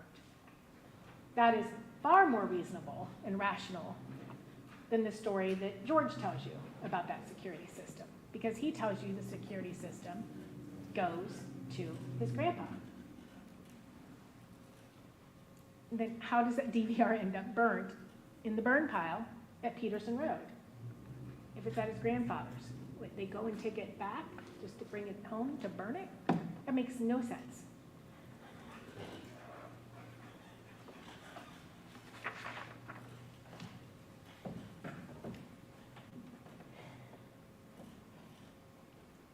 She also confirms that Jake and George dyed their hair that week. The one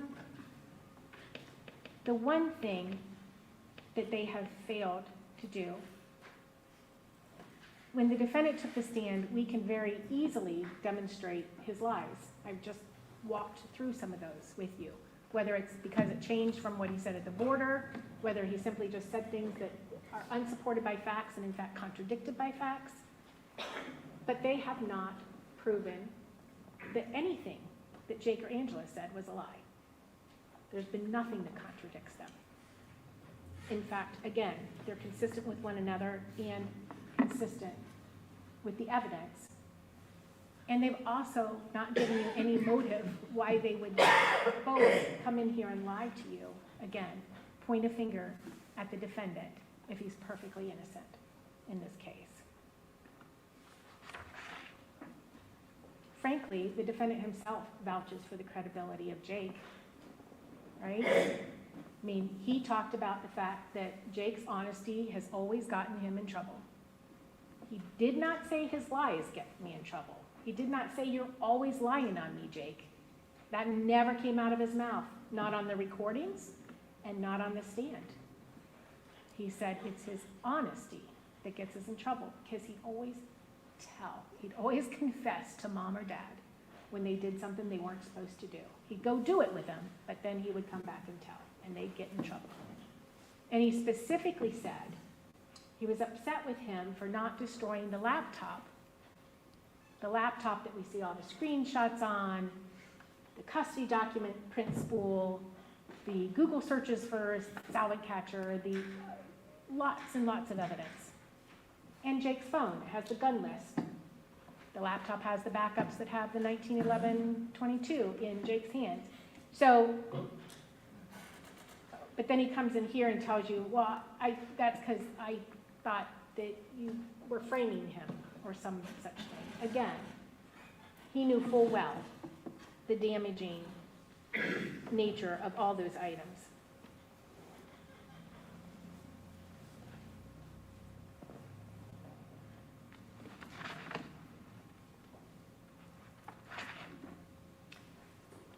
The one thing that we did not hear from the stand, again, that I thought was very telling.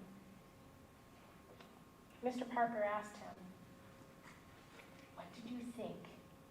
What did you feel when you found out that your brother had confessed to doing these crimes? What did you think? Mr. Parker kind of fed him the answer and said, did you feel like Chris Newcomb felt? What you did not hear George say, he did not say, well, yeah, I was really upset that he did this, but I would like to strangle him with my bare hands for lying on me. Like, he didn't say anything, nothing from the stand about being upset that Jake lied on him or his mom lied on him. He never said that. Not been in that position, but I can't imagine that that would not be my overwhelming emotion I would feel when I found out that not only did my brother confess, but now he's saying I was involved too and I wasn't even there? Objection. What in the world? Objection.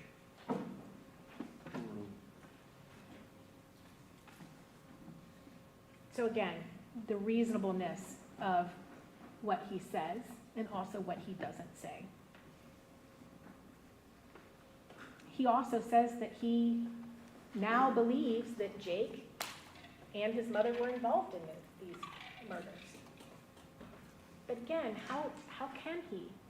Because according to Jake, George was right there with him. According to Jake, they both crawled into that truck and drove up there in that truck that George says wasn't even there. And that George had the SKS, and the plan was for him to shoot Chris in the head, for George to do that. How can he believe anything that Jake is saying if those are lies? If those are lies.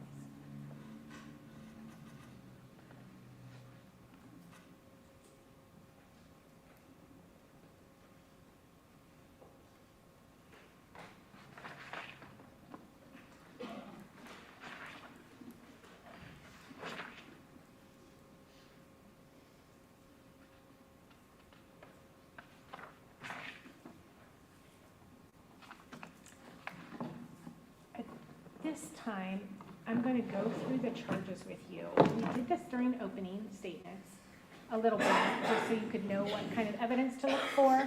But now that we're at the end of the trial and you've seen all the evidence, I'd like to kind of go over those with you to kind of let you know what we believe the evidence is and what we think supports which charges in this case.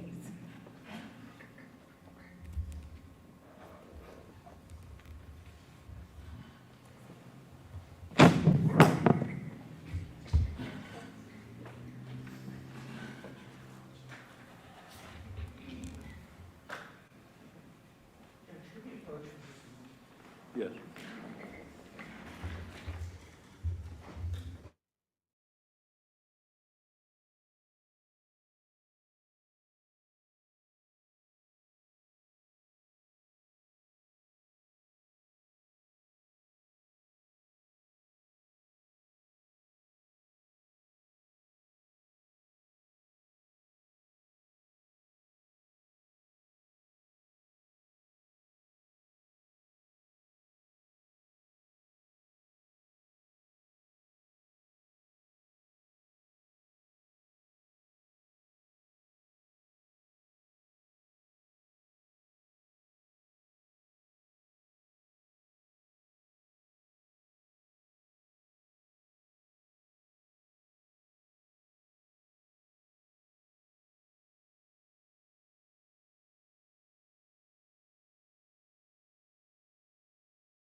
the first thing, and I don't know how much we talked about this, we might have talked about this in the opening statement, but the first thing that can you guys all see that? Is that we have to prove that Pike County is the place where this case should be tried. And specifically, you have to find either that the offense happened in Pike County, Ohio, or if it didn't happen in Pike County, Ohio, that it was part of a course of conduct, and that at least one of the elements or other offenses was in Pike County, okay? So I'll just give you an example of that. The aggravated murders in this case, three of the homes were located in Pike County. One of them was in Scioto County, okay? So with that kind of in mind, we can look at this. It is a course of conduct if you find beyond reasonable doubt any one of those 6 items. And probably a vast majority of them actually apply. So the offenses involve the same victim or victims of the same type or from the same group. Obviously, this family was targeted, so I would say that they are the same victim or group. The offenses were committed by the defendant in the same employment capacity or relationship to another, again, based on their relationship with the Roden family. Part of the same transaction or chain of events in furtherance of the same purpose or objective. So again, you know, they're in Adams County when they're building a silencer. They're in Adams County when they're modifying the murder truck, because Adams County is where Peterson Road is, right? They're in Adams County when they're monitoring Facebook. Those sorts of things, but it's all this continuing chain of events in the furtherance of this same purpose or objective. The offenses were committed in the furtherance of the same conspiracy. The offenses involved same or similar modus operandi or scheme, plan, system, or method, and we'll talk about that more later. Or they were committed along the defendant's line of travel in this state, regardless of the point of origin or destination. So again, any one of those is sufficient for you to find in order to say that it is a course of conduct. Again, I would say almost all of them apply, at least in one way. But that's just an instruction you're going to get, so I just kind of wanted to go over that with you so you understood what that is about.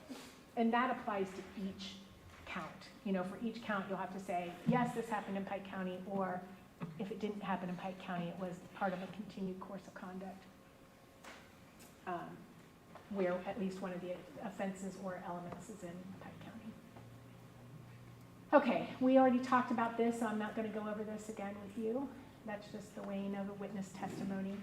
Aggravated murder, except that says aggravated murder. Before you can find the defendant guilty, you must find that on or about April 22nd, and you will be instructed that it doesn't have to be exactly April 22nd, that's the on or about language. We know, for instance, that Chris and Gary were killed before midnight on April 21st.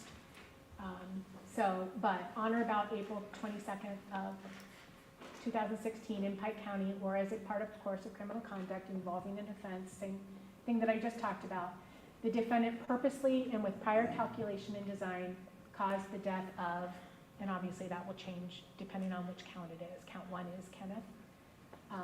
But you'll have 8 of those counts, obviously, but that is what you have to find in this case. And we will talk again about complicity. I already kind of touched on that when I said Jake pled to 5 of these, but or pled to all 8 of them, even though he only personally shot 5 individuals, right? Only. Angela also wasn't even there. So again, we'll talk about that, just because you weren't the person that pulled the trigger. Okay, so this just talks about the definition of purposely and the result. Basically, there has to be present in the mind of the defendant a specific intention to cause the death of the individual that's listed in that particular count. And at the bottom there, how it's determined is the purpose with which a person brings about a result is determined from the manner in which it's done, the means used, and all the other facts and circumstances. Again, these are some of the instructions you'll get tomorrow, hopefully, and but I just kind of wanted to go over them. Prior calculation and design, again, this is the very lengthy definition you will get. Obviously, in this case, there's lots and lots and lots of prior calculation and design. We have both Jake and Angela saying that it was January of 2016 when they decided to commit these offenses, and everything they did after that was working towards that.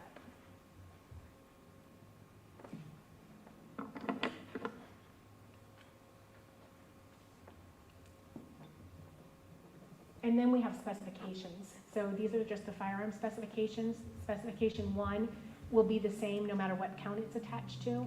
Specification 2 will be the same, and specification 3 will be the same. So I will only go over these once.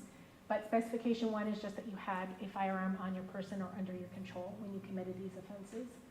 And again, complicity comes into play in that too. So we know that Angela pled guilty to some gun specifications, even though she wasn't up there and she didn't have a gun on her person at the time.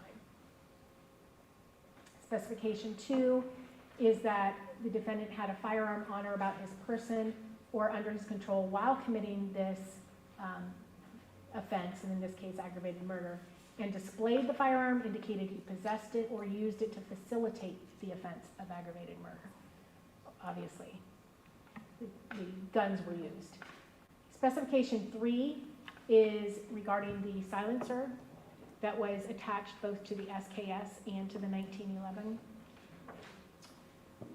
So this is just that he had a firearm that was equipped with a firearm muffler or suppressor on or about his person or under his control while committing the offense of aggravated murder. Obviously, in this case, he did have the SKS. It did have a silencer on it, but again, even if he hadn't and somebody else amongst them did, under the complicity, we would argue that that would apply. Okay, so you have 8 counts of aggravated murder for each of the 8 victims, obviously. And then the 9th count is a conspiracy count. And again, this is kind of wordy, but the time range is January of 2017, which is when they say they started this conspiracy, basically, through the 12th of November of 2018, which is the day before they were arrested. Because that was ongoing, right? Because they're still trying to cover up for the crime. As a part of a course of criminal conduct involving an offense, so again, that either in Pike County or as a course of conduct, with purpose to commit, promote, or facilitate the commission of the offense of aggravated murder, murder, or aggravated burglary with another person or persons, planned or aided in planning the commission of each or both of such offenses, or agreed with another person or persons that one or more of them would engage in conduct which facilitated the commission of any or all such offenses.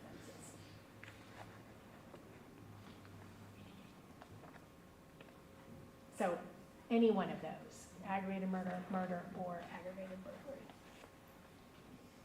So this just gives you the definition of conspiracy, which is to plan or aid in the planning of the commission of the offense with one or more persons, or agreeing with one or more persons that one or more of them will engage in conduct with a purpose to commit, promote, or facilitate the commission of the offense.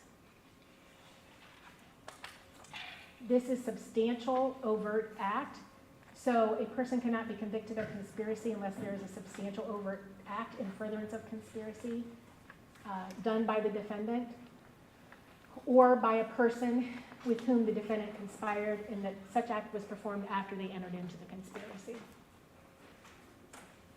And, you know, the rest of the definition. So again, you know, the helping with modifying the truck, the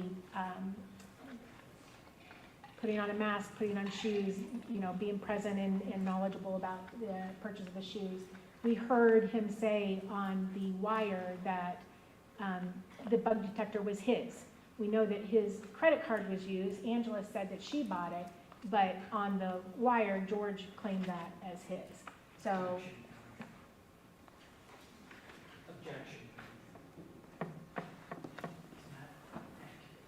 I'm sorry? That's not accurate.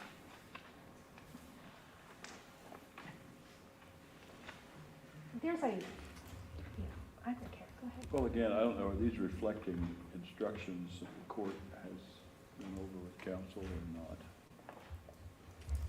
Your Honor, I don't think he's objecting to my instructions. I think he's saying that I'm misstating fact, that a recording doesn't actually say what it says. All right, well, Ladies and gentlemen, again, I just remind you that arguments of counsel, either side, are not evidence. You'll have to rely on your memories, collective memories, to determine what the evidence is. So that's what I'm going to say about that. I'll overrule the objection with that admonition is that counsel statements, either one, in closing argument, are not evidence. All right, go ahead.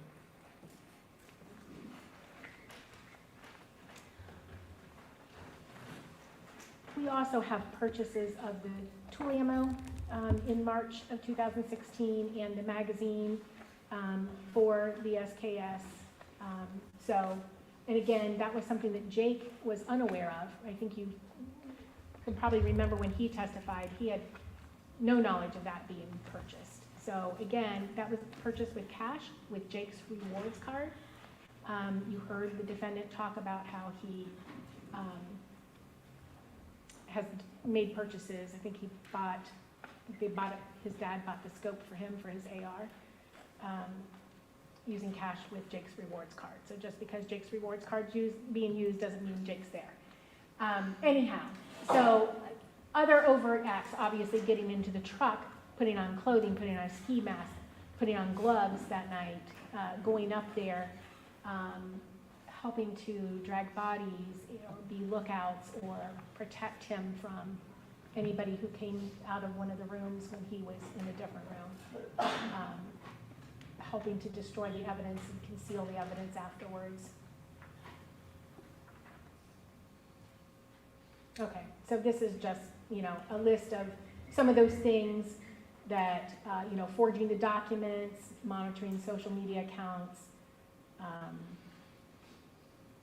providing false and misleading information to investigators. So this is that very long instruction you will get. I won't go over all of it now, but it basically says that the testimony of an accomplice that is supported does not become inadmissible because they were complicit, but it may affect their credibility and make the testimony subject to grave suspicion and require it to be weighed with great caution.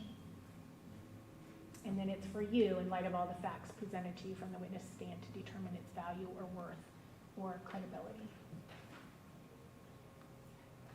And you will get this, I believe, at the beginning of your instructions, just when you're given that general how to weigh witness testimony, credibility, and then you'll get it with the conspiracy, and then you'll get it with complicity at the very end. So you'll get it 3 times. Okay, aggravated burglary, there are 4 counts of these.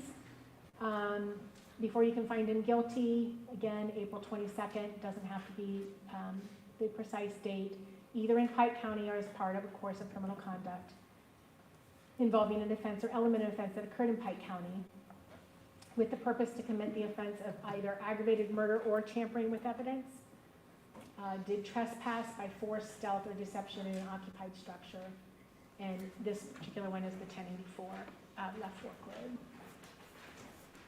When another person is present and either the defendant inflicted physical harm on the person or had a deadly weapon or dangerous ordinance about his person or under his control. So again, even in the places he didn't go, if you find that he was complicit in those offenses, then you'll be told when we get to the complicity that he can be found guilty just as if he were the principal offender. Unlawful possession of dangerous ordinance, again, is just for the silencer. A dangerous ordinance is, well, a silencer is one example of a dangerous ordinance. Tampering with evidence, there are 3 of these in the indictment. One is in regards to the belongings of the victim, so cameras, cell phones, etc., that they took from the victims in this case, with the purpose to impair the value or availability of those items in the proceeding or investigation. So the next count is regarding the custody documents. So the knowing that an official proceeding or investigation was in progress is referring to the potential custody proceedings because they knew that Hannah was going to be dead. So they prepared this document, forged it, and knowing it was false and with purpose to mislead a public official.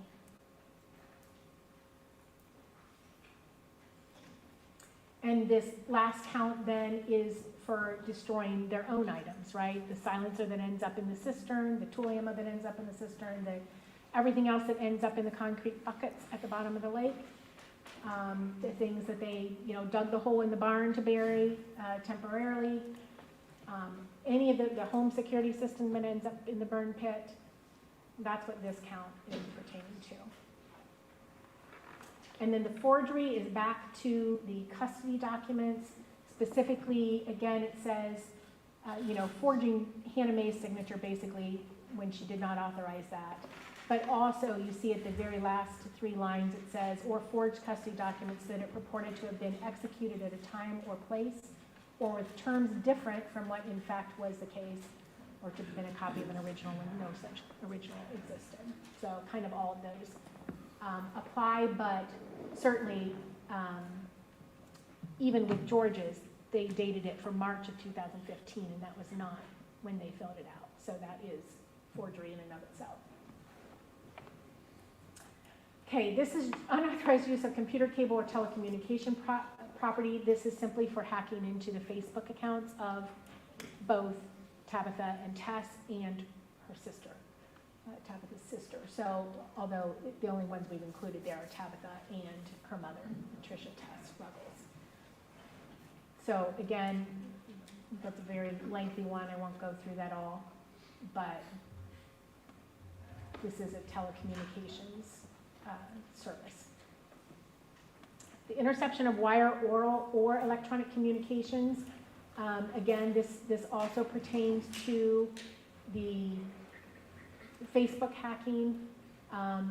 Basically, if you intercept, attempt to intercept, or procure another person to intercept or attempt to intercept an electronic communication.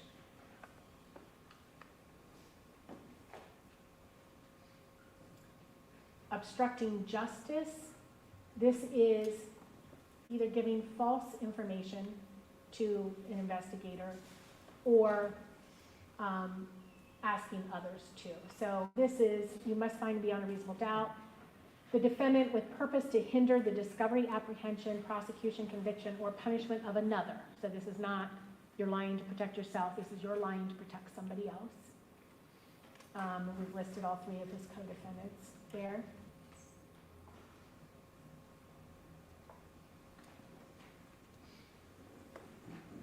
Goes on to the next page because it lists every single offense in the indictment.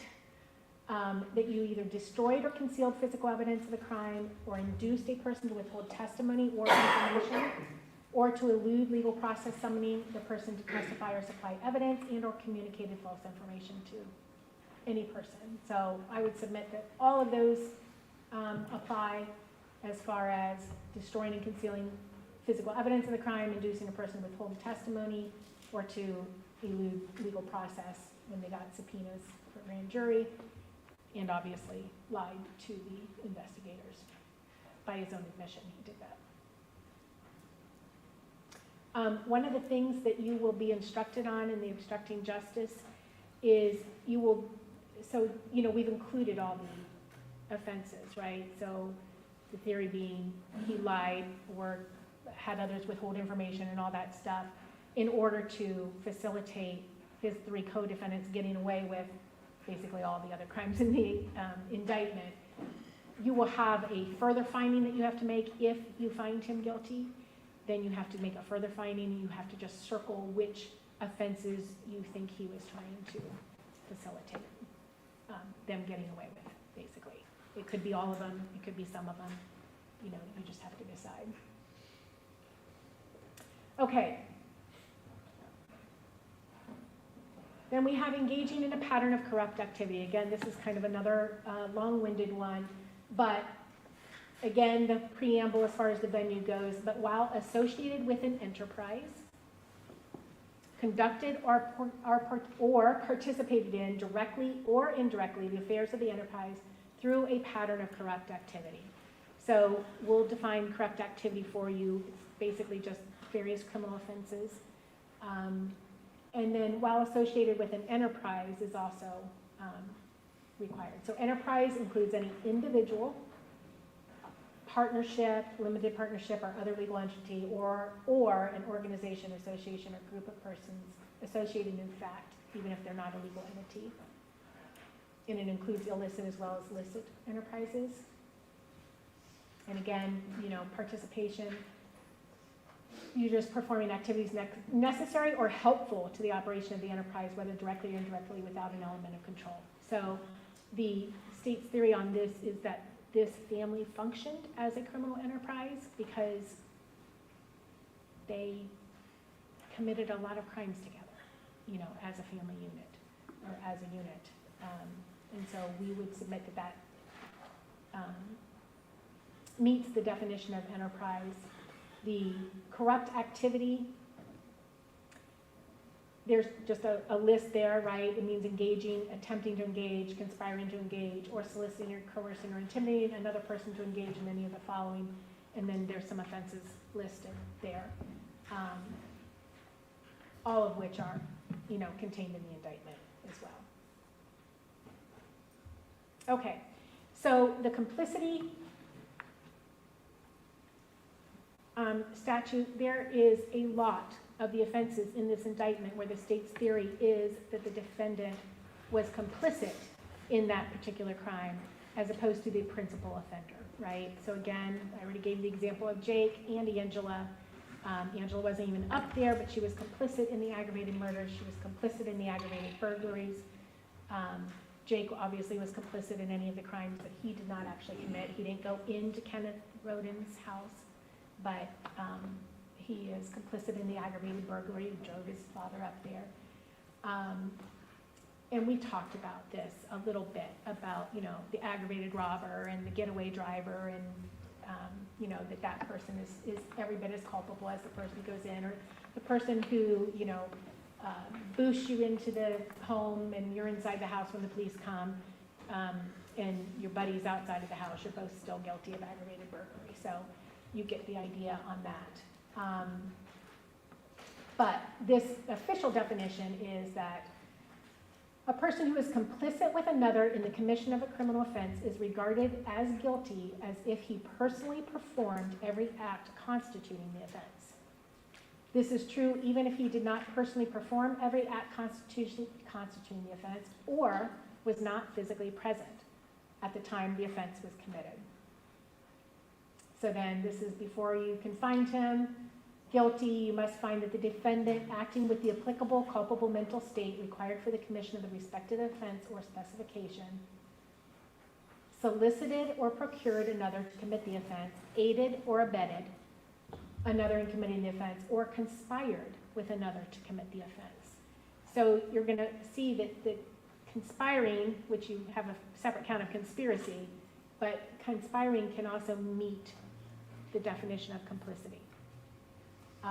So, if you believe he conspired to commit aggravated murder, then you probably believe that he was complicit in the aggravated murder, because that is tucked in there as an additional alternative for him to do it. And this is in regards to each offense in each specification. You would have to consider it separately. So aided and abetted, this is the definition, that he supported, assisted, encouraged, cooperated with, advised, or incited the principal offender in the commission of the offense, and that he shared the criminal intent of the principal offender. So, he had to know that they were going up there and that aggravated murder was the goal, right? Killing these people was the goal. Such intent may be inferred from the circumstances surrounding the offense, including but not limited to presence, companionship, and conduct before and after the offense was committed. So the conduct after the offense was committed is meaningful as well. The mere presence of the defendant at the scene of the offense is not sufficient to prove in and of itself that the defendant was an aider and abetter. Okay? So if I say, run me up to the bank, I got to go make a deposit, and I come running out with a bag, of money and an ink pack or something, you did not have the intent in that scenario to help me commit an aggravated robbery, right? Versus, let's go rob this bank, you stay outside, I'll go in, park around back and I'll be out soon. So you have to know what's going on, and you have to willingly participate with that. And the judge will give you instructions on that. And then conspired, I told you, this is kind of like you've already got the conspiracy, means to plan or aid in the planning of the commission of an offense with one or more other persons, or agreeing with one or more other persons that one or more of them will engage in conduct with a purpose to commit, promote, or facilitate the commission of the specific offense.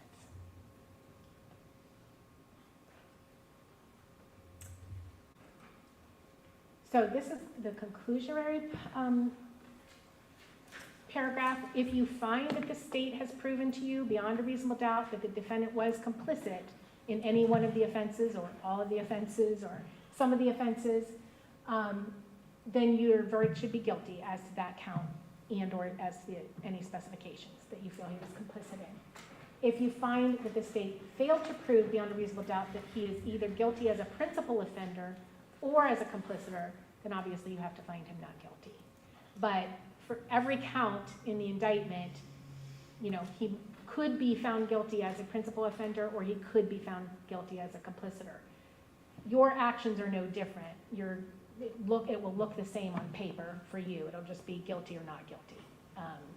But you will know whether you feel that he was a principal offender or if he was complicit in that particular crime or offense. Okay, so this is just, what the state feels that it's potential principal offender for George specifically, and that would be the conspiracy. We feel that he knowingly participated as a principal offender in the conspiracy to commit aggravated murder, or aggravated burglary. Aggravated burglary, specifically in scene 1,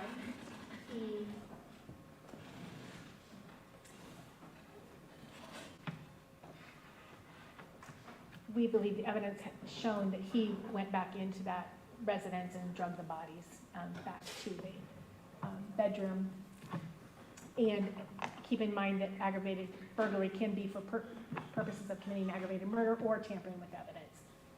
Dragging a body and altering the evidence at the scene is certainly one of those.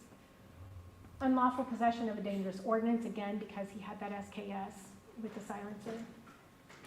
Tampering with evidence, as counts 15 and 17, that was when they destroyed both the property of the victims and of their own stuff. And you heard from Jake that George participated in that. Obstructing justice, we heard on the recordings, both in 2017 and 2018, where he's telling people not to talk to us or not to comply with grand jury subpoenas. So I would say that he's complicit in that, plus, again, all the lies that he told at the border, etc. And then engaging in a pattern of corrupt activity, I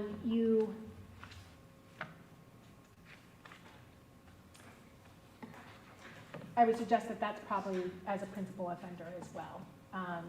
Again, because he's part of that enterprise and he engaged in corrupt activity. You saw the list of offenses that was listed there for you. So again, that's just our position. You guys, again, the judge has said it numerous times today, rely on your collective memories.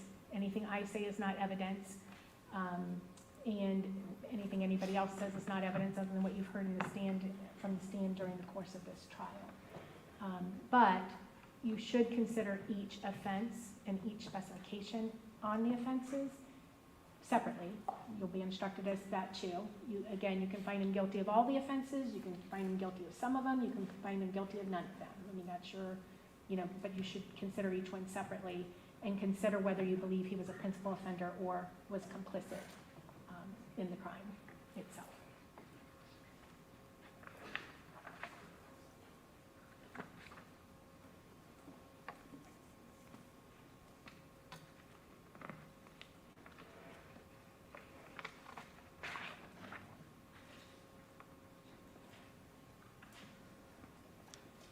I just covered that with you.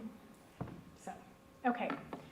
So, Again, thank you for your time and attention. I know this was very, very long. I just wanted to kind of try my best to kind of lay a foundation of the evidence that we believe supports a conviction of George Wagner IV of each and every count in this indictment.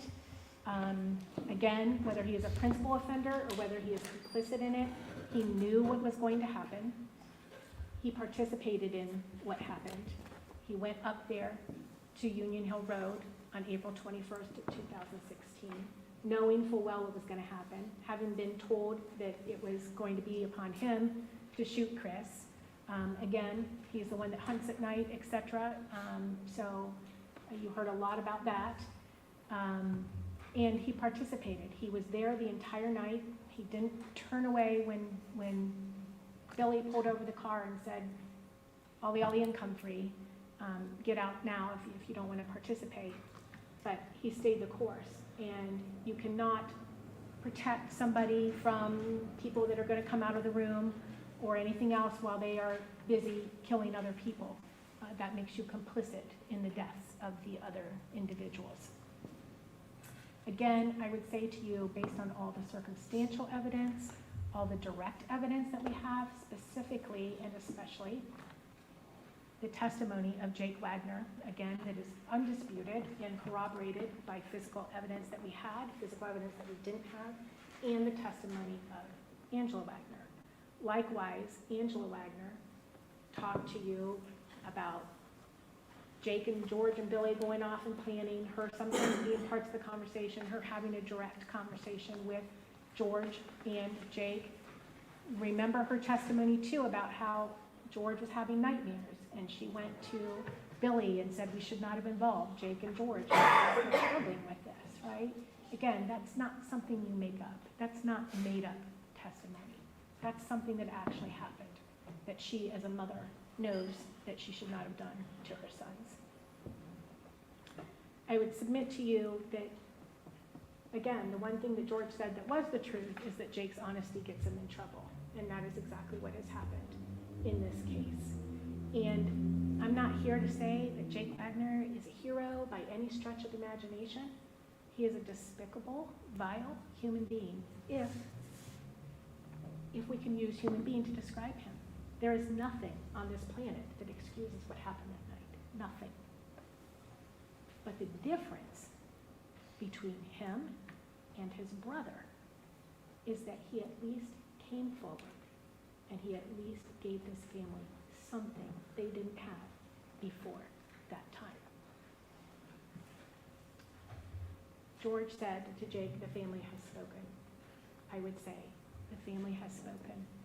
Jake and Angela have told you everything that this defendant did that night and his participation in the aggravated murders and all the other crimes listed in the indictment. We respectfully request that you return verdicts of guilty as to each count and to each specification. Thank you. Council approach here.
because of the hour, and defense counsel has an opportunity to do closing arguments too, and it's really not preferable to divide that up over a 2-day period.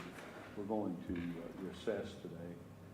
The question is, should we start a little earlier tomorrow? I don't know what your schedules are, so if anybody has a problem with this, mention it. It would probably be 8:30. Does that cause a problem with anybody? No? Okay, all right. So tomorrow morning at 8:30 then, if you would be present in the jury room, all of you, you'll be brought up from there by court personnel. You'll be going home this evening. And then tomorrow morning, the first order of business would be defense counsel would have an opportunity to make closing argument. Then that can be followed by rebuttal argument by the state. That's the way, those are the long-standing rules in the court, all courts follow them. While you're, until tomorrow morning at 8:30, do not discuss this case among yourselves or with anyone else. Do not permit this case to be discussed with you or in your presence by anyone. Do not express an opinion concerning this case. Do not do any research at all concerning the case as to the facts or as to the law from any source at all. Do not read, view, or listen to any reports or accounts of the case from any source at all. As I've indicated before, that would include newspapers, radio, and television, but would also include Facebook, any social media sites. Just refrain from all of that, and of course have no contact with participants in the case, including parties, counsel, or witnesses. Does counsel for either side have anything that you wish to add before we recess until 8:30 tomorrow morning? Will that work for the, well, you have him, you're here anyway that early, so, all right. So anything further? No, thank you. Anything further from the state? Now, just give us 1 second.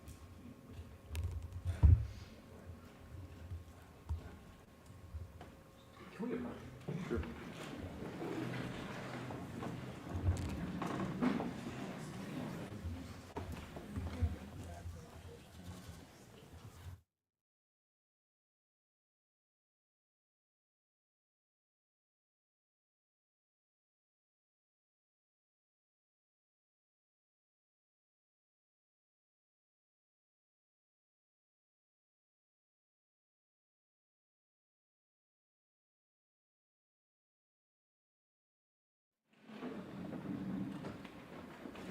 Anything further from counsel for your side before we recess?